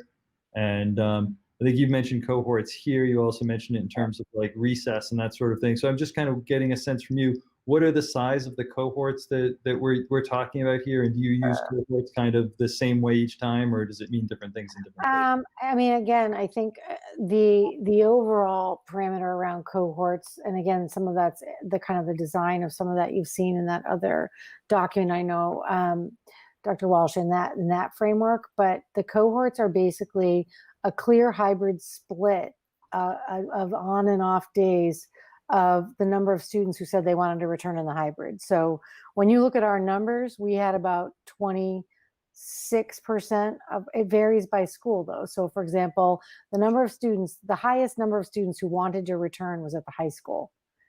They've got about 10% of their students that held out to do remote. So you took all the remaining students and they get divided into 2 cohorts and then spaced out. And then they basically adjusted schedules to keep each classroom cohort to within a range that was half of or could meet the spacing guidelines in that room. So it could be between 12 and 14. It could be as low as 6. So it'll be based upon how many desks you can space appropriately at a cohort size in a classroom space. At the elementary level, if you take like Mill Pond Elementary and down to Gibbons, again, you have the highest percentage of students withholding at the elementary school, interestingly, again, across a bell curve, but hovering around 26%. and a little bit higher in some cases. So you have already 26% of your students who aren't in the mix. That lowers your number. Then you take all of those remaining students and we divided them into a Navy and Cardinal cohort. And those cohorts are ranging between, on a certain day, between like 6 to 12. It'll depend, but it's half of a total class. And all appropriately spaced, as again, hitting that target where you're closer to 6 feet apart, even if you have 12 students in that class. But most of the cohorts are closer to 6 to 8 because it's half of a half.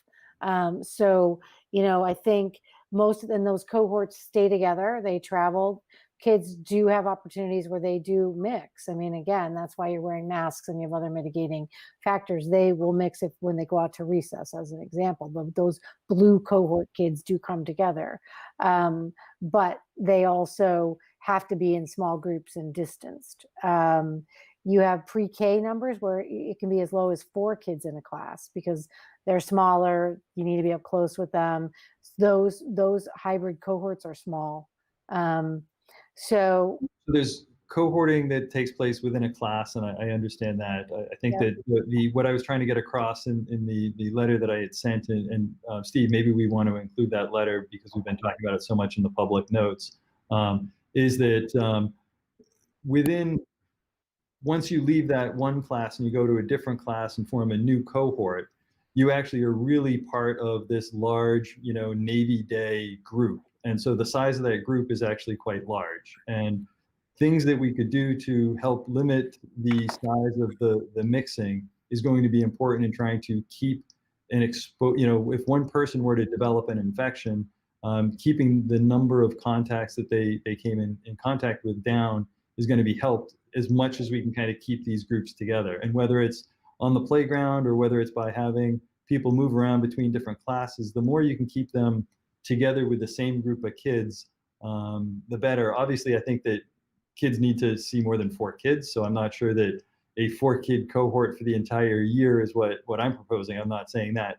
But what I'm saying is that maybe instead of, a 200 child, cohort, which is, half of a school, there might be some ways to kind of limit mixing and have smaller divisions within those cohorts. Those are great comments. And let me just highlight a couple areas we're working off of that model. For example, at Gibbons, you have kind of a team-based model. So you actually have multiple teams that are cohorted together, and they're not mixing it like a full Navy cohort across all of those cohorts. So you have a purple team, you have a red team.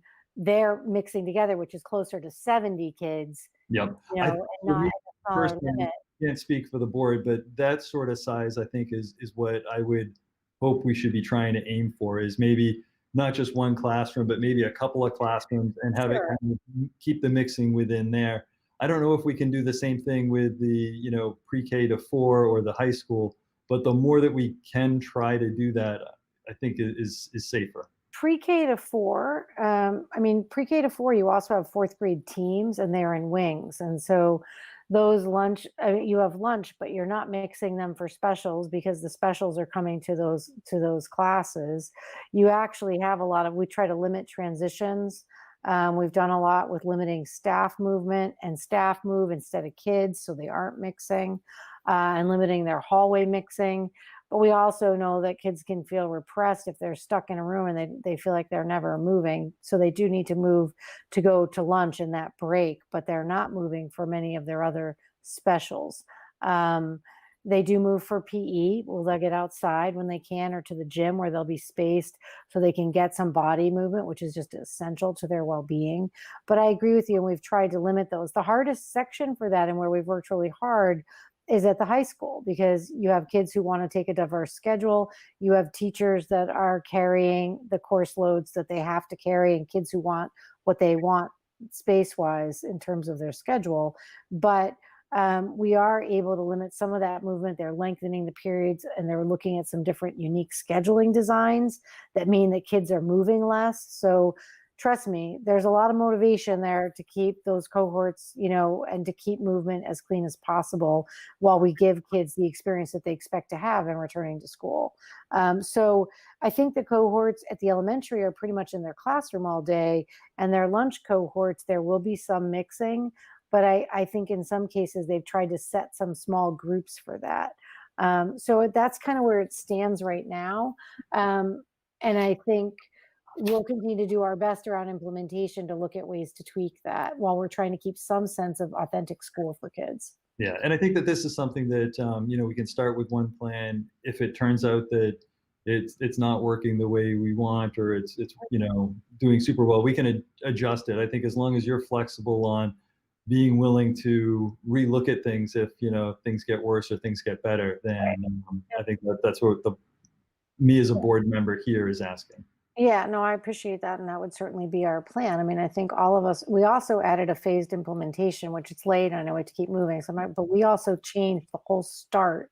So we phased the entry of staff and we phased the entry of students, and we slowed down the entry so we could really bring in half of each hybrid cohort to let them really get a slow start. So we make sure our protocols are working before we even have, you know. Yeah. So on that, I don't know, my feeling, and I'd love to hear the rest of the board's thoughts on this, is that when you first start school, actually, I think the risk is pretty low. I would think that starting like full in person at the beginning, or even with more people showing up, would be better, and that having it, you know, go more to this kind of quarter in school or something might be something that you'd want to do not at first, but later on. So to me, it just seemed a little bit backwards, in that the safest point in time might be right before the kids all start mixing and going to school, rather than after they've already been back at school for 2 weeks. Yeah, no, I certainly respect that. And that's why we call it a negotiation and a settled agreement. I mean, you know, the agreement had to come Right. at No, the discussion of that. And so that phased entry was the respectful, negotiated comfort that faculty wanted in place for them to return to work. Right. So what yeah, I'm trying to do is just reassure the faculty that I, as a board member, think that it's safe. I think that actually it's safer to have the kids at the beginning than it is later on.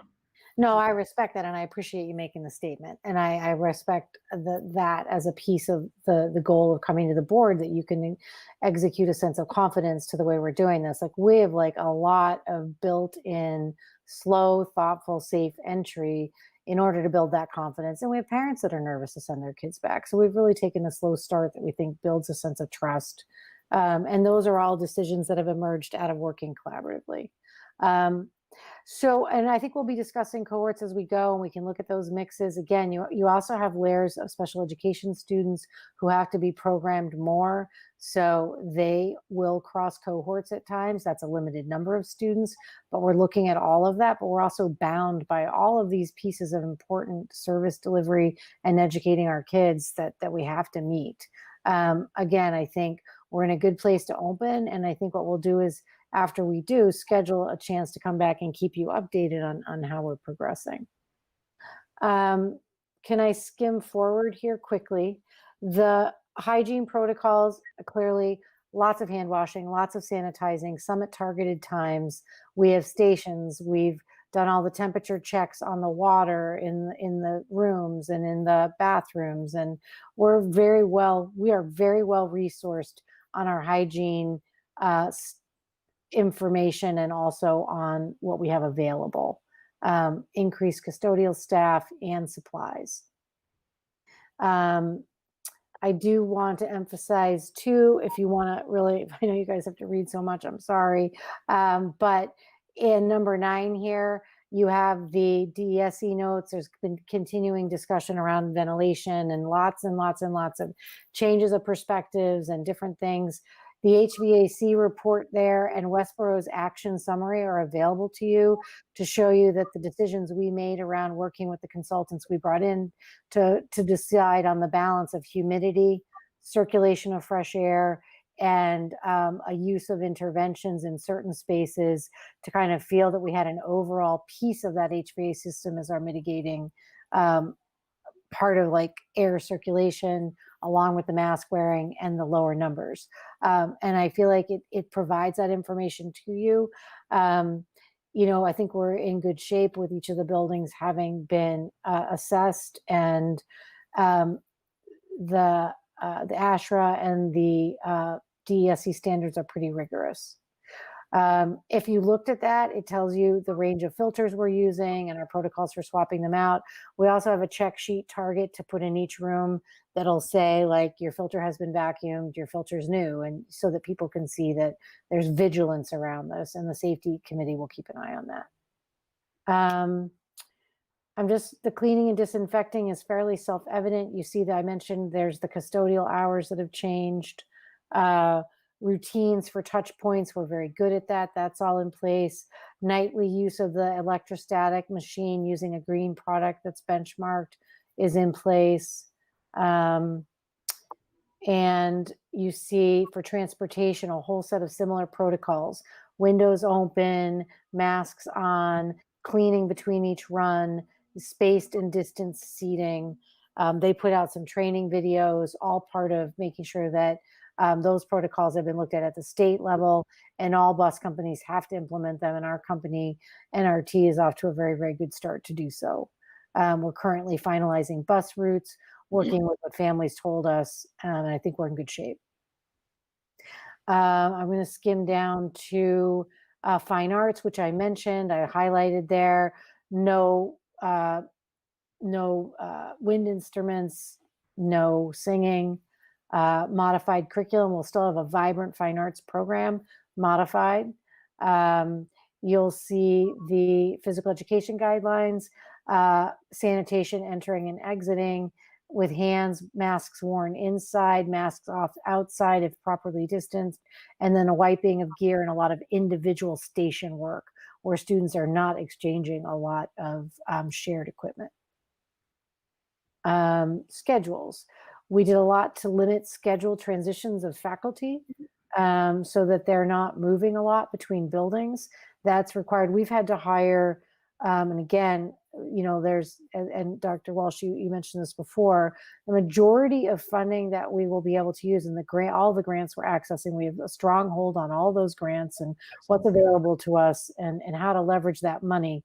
The vast majority of that has to go to staffing, because in order to take 11 faculty out of circulation, we take more of that to push into the remote model.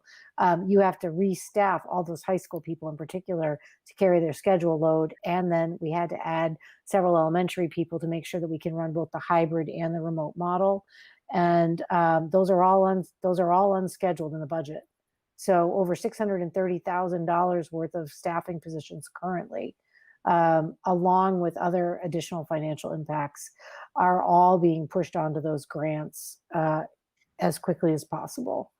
You can well imagine. The communications, we talked about this. I think Suzanne highlighted it really nicely. The work with the benchmarking of information that we will be collecting are right there, A, B, C, D, the things we will gather, and that data analysis will be posted, I think, probably on Mondays. It will give us time to summarize it and interact with Steve, and for Judy and then to kind of have interaction with him as needed. And we'll also be using the state benchmark given by the governor for green, yellow, and red town-based data. And then all of that will kind of pour into a soup of information that you can help us with to make sure that we're on the right track. That's on this that I just want to make sure you're aware of is there's a lot of rules around HIPAA and what you're allowed to say about individual students, and to try not to give, I mean, obviously we want to be transparent. We want people to know what's going on, but we don't want people to know at the individual level, you know, what's going on with an individual student. We face that question a lot, and so if it's new to you or your nurses in some way, leverage the Board of Health to help you in shaping what you're allowed to say. Yeah, thank you. So while I agree, Nathan, that is what we want to do, Board of Health contact tracing, or in this case, a delegated activity to the school department to do contact tracing, falls outside of HIPAA. Yes. So anything that you are providing the board, we don't have to worry about HIPAA for. Anything that you are providing to parents, you do have to worry about HIPAA for. Yeah. Identifying students in the data that we share, And whether I it's think a letter or dashboard. I mean, it's a delicate balance, you know. Yep. Again, I think we walk it a lot around student discipline or all sorts of issues all the time. And I certainly agree with you. It's very important to protect privacy, while we also then we get immense pressure from families and for details. Everyone wants details. We live in this world where the sense of if they knew more, they would somehow be reassured. And there's just certain things that they don't have the right to. And I think it's always offending to them when we tell them that, and they somehow feel that it makes us not transparent or whatever. But it's just it's the parameters of the responsibility of the work. And so we certainly know that well and spend a lot of time protecting those. But we certainly will seek your guidance and make sure that before we're setting up that dashboard for release, it follows a protocol that you're comfortable with. I think that's the big pieces, guys. You've got a piece. I sent another one too on the intramural or on the athletics and intramural stuff that's ratcheting up and is, finally come to voted fruition around the implementation of modified sports activity for the year. I think that our steps forward will be to allow teams to practice that can practice. Football's clearly out right now. The other sports have very modified types of guidelines, like soccer, there's no contact. There's all sorts of rules around different things in each sport that could modify themselves enough to still look like the sport, but also change the guidelines, was allowed to hold kind of pod-based intramural kind of play. There's a set league for the numbers, the details there for you. I think that Johanna DiCarlo, working with the MIAA and with Brian and with Steve, check on protocols as we go. We'll step into it slowly. We're taking a lot of questions from parents right now, but I think we're well staged to, she's coming to present to school committee on the 9th, but this is that early phase of documentation, and I'm happy to just keep it on the list of things we rotate back and give you updates on as we implement. I think that's it. That's a lot, I know, but I think that it's what you needed and wanted of us in terms of content. And I'm just going to quit sharing my screen so that it's not in the way there. Okay, so if I can just try and get to this, Nathan or Syed, any either specific questions now or general comments about what's been presented? So I've asked a lot of questions. Syed, why don't you go first? Alan, this is actually a question for you. Okay. What is the, and I just want to get a sense from you, like what is the role of randomized pool testing? I recognize that, that takes money and all this other stuff. And so I'm just trying to get a sense of where do you stand on this? Is this something that we should be recommending? I know it's going to be, we don't have the resources for it. I get it. I fully get it. I'm just trying to get a sense of what you're thinking. So there's two aspects to random testing. One is from a public health perspective. If we want to know, what is the amount of asymptomatic COVID-19 out there? What is the amount of actual COVID-19 across the population, and you can effectively randomly sample, then that might provide you with some information to make public health decisions. That is not as much easier said than done. In places that have done that, they'll often use things like community health centers and post offices, and it's not random, but it's at least what they call in public health a convenience sample. The second thing is, let's say you wanted to randomly sample, say, students at the school, and you had permission and whatnot, and you just focus on a more limited population. The problem you get into is when you have a very low prevalence, then your rate of false positives goes up even for a very accurate test. And just to be clear, we are assuming, based on the data that we have, that quote unquote we have a low prevalence, right? Because of the positive test or the low numbers. That's kind of our basic assumption. Across the state of Massachusetts, the percentage of tests that they're coming back positive, last I looked, was about 2%. So if we just arbitrarily say that we're an average town, so 2% of our population has COVID-19 at any given time, then if you sample 100 people, and if your test is 95% accurate, Right. you're going to have as many false positives as true positives. You're only going to have 2 true positives. Right. Okay. Right. But it's the better to focus. 98 other people you're sampling are going to generate a certain number of false positives also.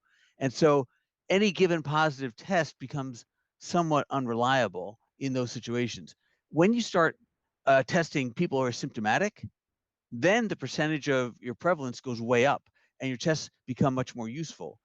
So there's a role from a public health perspective, but there isn't much for the point of view of, if we're going to take action to increase, identify people and isolate them and do contact tracing, it would not be effective for that. Okay. So, Alan, two points on that, if I can, in that if you look at, let's say, the state testing data, and you look at how many people are coming up positive, and it's this 2%, that 2% includes all of the false positives, right? Otherwise, they would have shown up as a positive. So they're just all the positives. Whatever that number is, that out of 100 people that you randomly sampled, 2 people are going to come up positive. Now, maybe they're both positive, or maybe some or both of them are a false positive. But you're not going to get 5 other people that show up positive, because we know that the testing only gives about 2% positivity at, in the worst case. So that's why there's no point in truly pursuing this, right? We focus on the symptomatic. Yeah. And I think the state has said that if a school system or a town is doing poor enough, they'll treat it like the way they did with the nursing homes. It's a congregate setting. They'll come in, they'll actually implement some testing there to help the Board of Health do, an investigation as to why it's spreading and how to stop it. Okay. So my second question to Alan or Dr. Ehrlich is this. Okay. Suppose there is a child. Let's call her child X. Okay.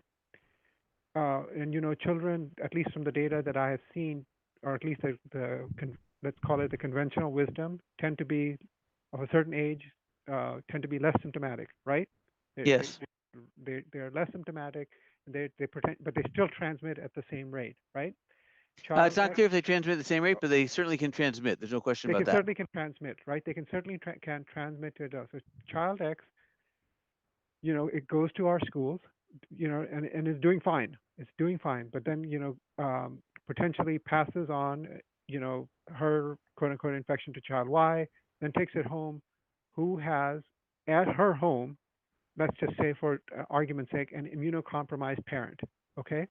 Yep. Now, the immunocompromised parent, right? The immunocompromised parent may get, that's for argument's sake, will get symptomatic, right? Will get symptomatic. We'll seek, hopefully we'll seek urgent medical attention, right? Yep. Will be flagged as a positive COVID-19 case, right? Positive COVID-19 case. Will be told to, and Steve will then be informed that, oh, hey, you have this COVID-19 positive case, right? Yep.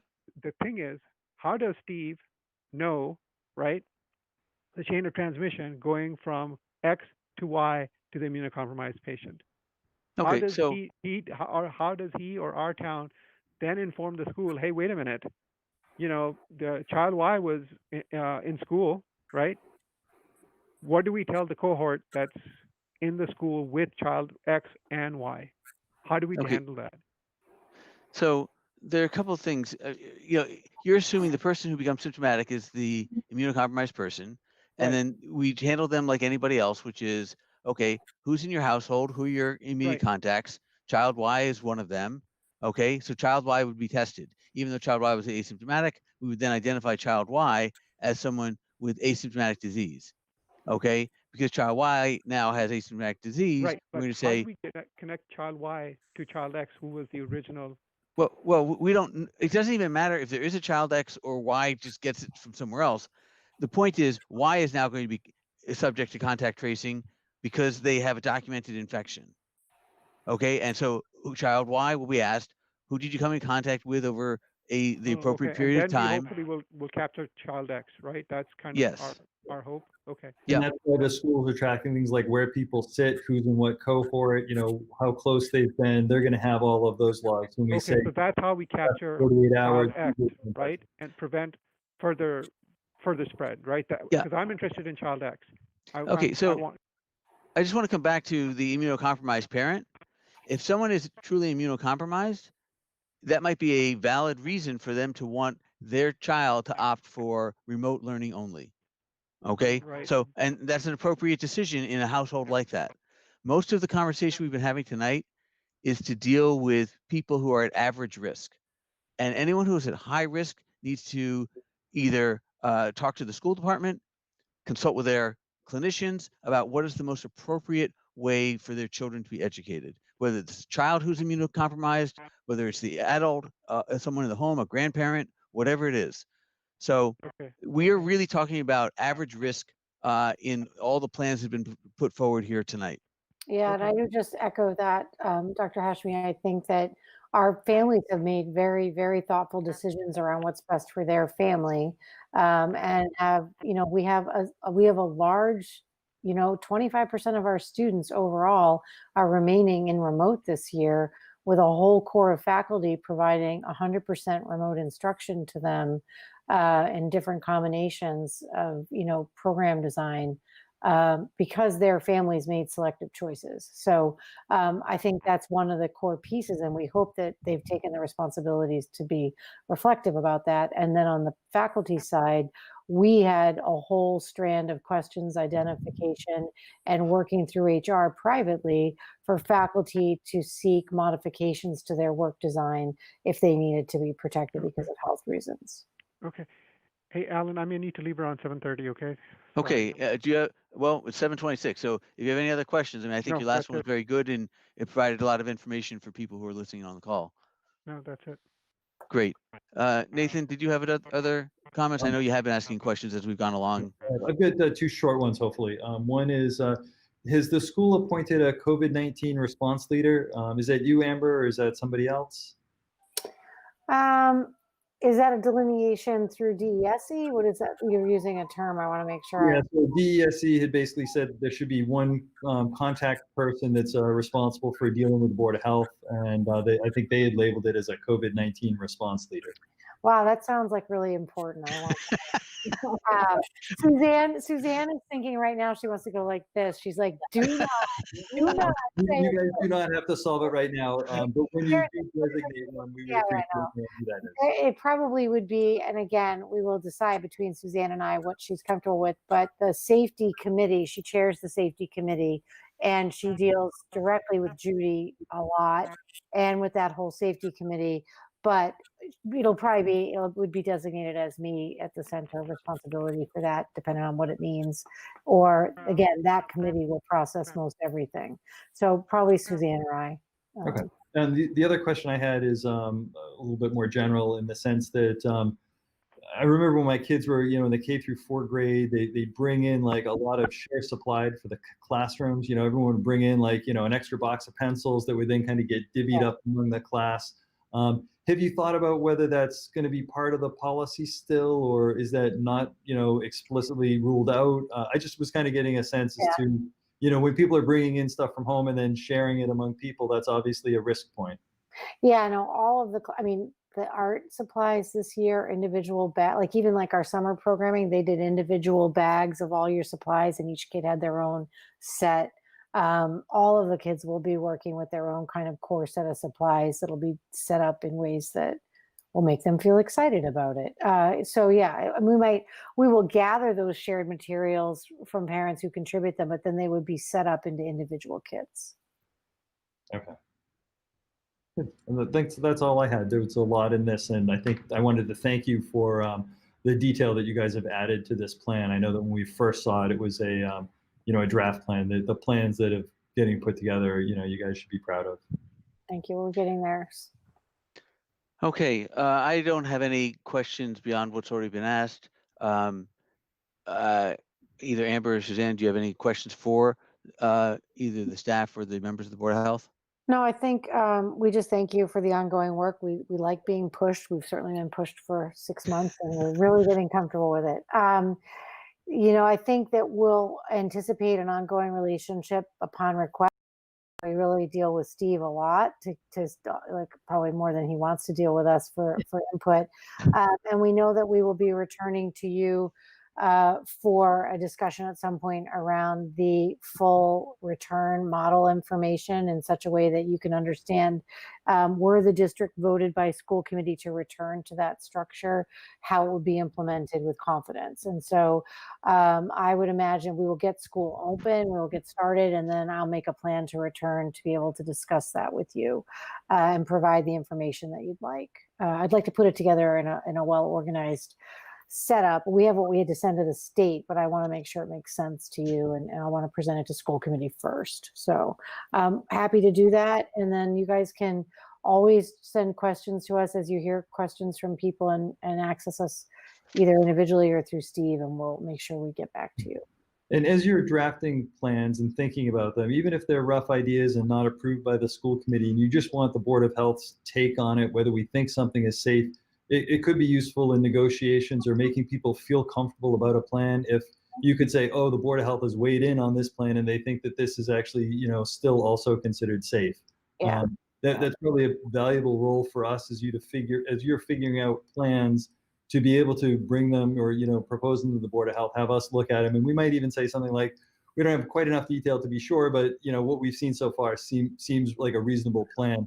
That could be useful as you then go back to the school committee or the teachers, the parents, and say, hey, the Board of Health has actually looked at the preliminary plan, and this is what their thoughts were.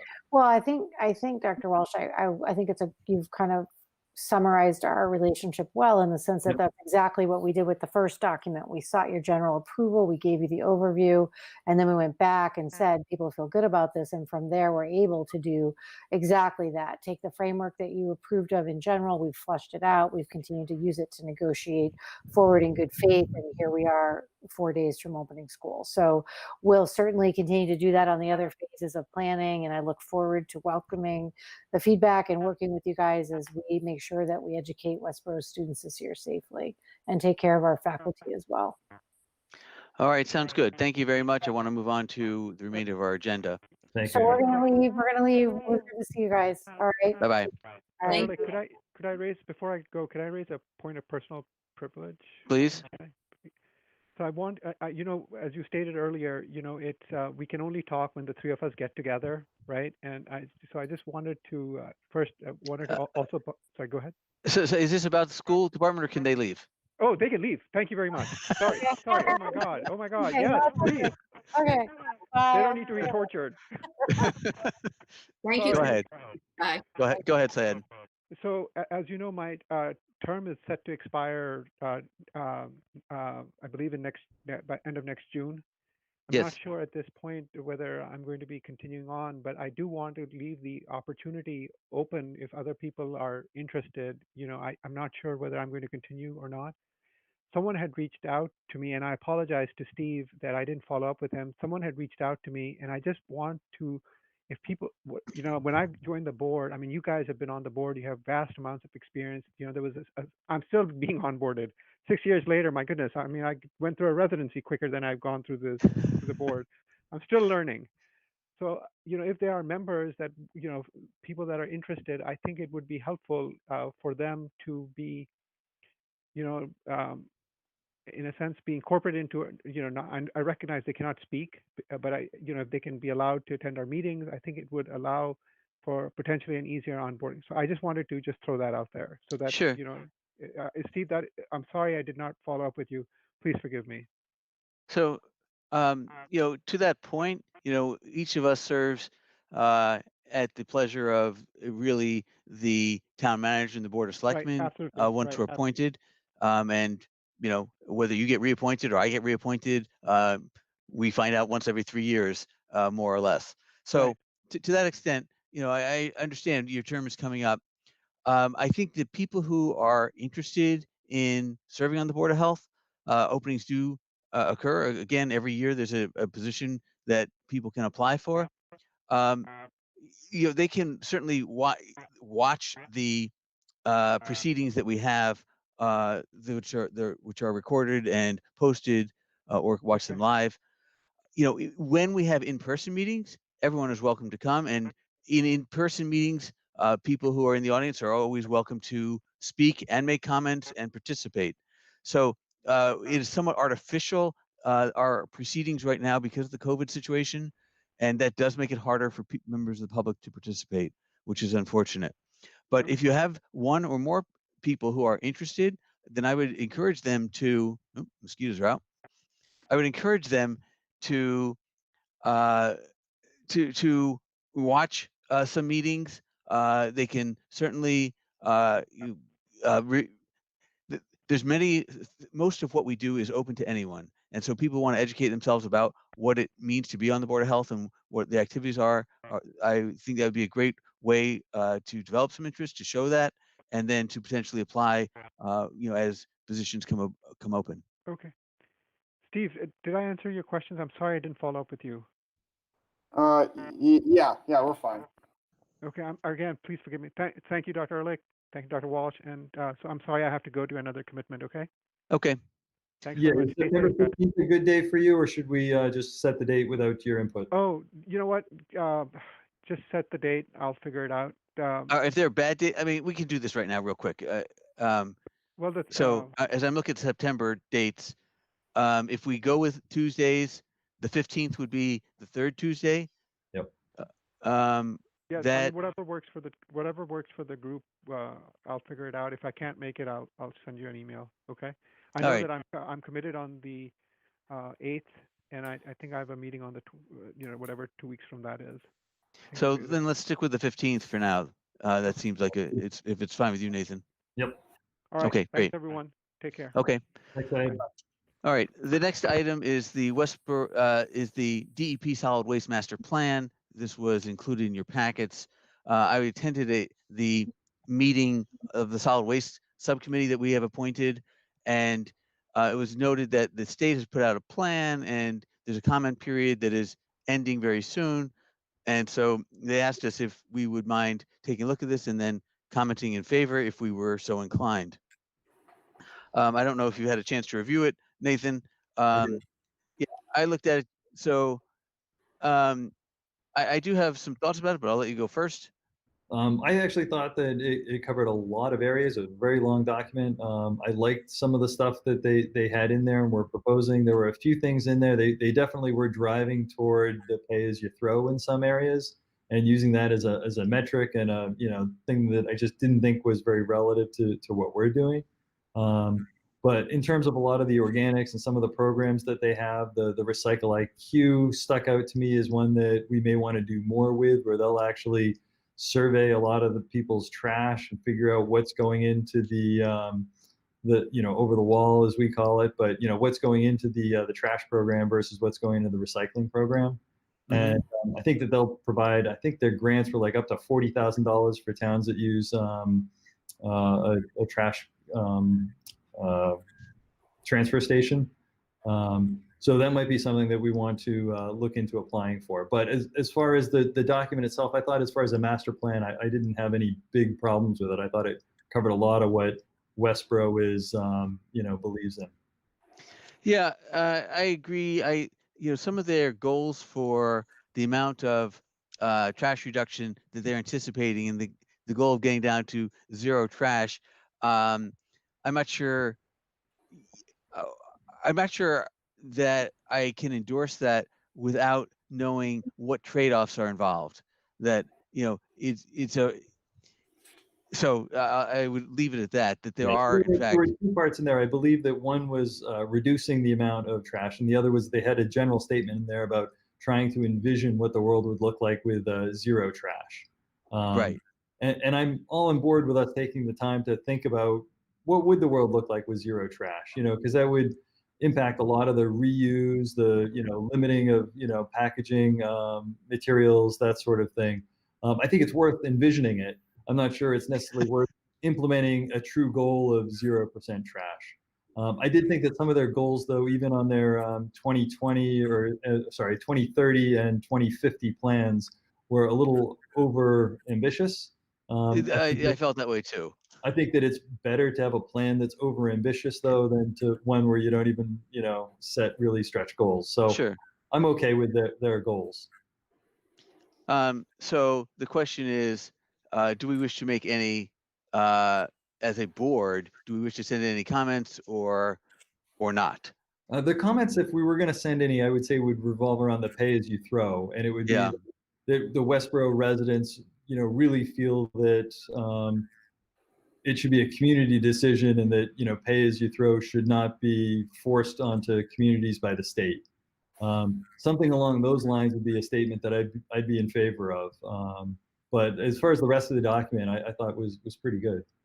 So I'm okay if you want to make a motion that we are generally supportive of the document and the plans, and that this is the area where we would take exception. Yeah, I'm gonna do a poor job making a motion on the spot, but I think, as you said, like to make a motion that the Board of Health would like to support the DP waste plan as written, except for making a special note that the pay as you throw portion of the plan is not in line with the residents of Westborough, and that Westborough would prefer that it be a community-based decision, that if communities go toward pay as you throw. Okay, I'll second that. I'm gonna ask, so the easiest thing is, Steve, can you draft something along these lines, representing this to send in on behalf of the board? Yeah, what I'll do is I'll put something together tomorrow and I'll email it out to you very quickly just to make sure you're okay with the wording, and I'll sign it on your behalf. Does that sound okay? That sounds good. That sounds good to me too. All right. Okay, that takes care of that. Then that brings us up to director's issues.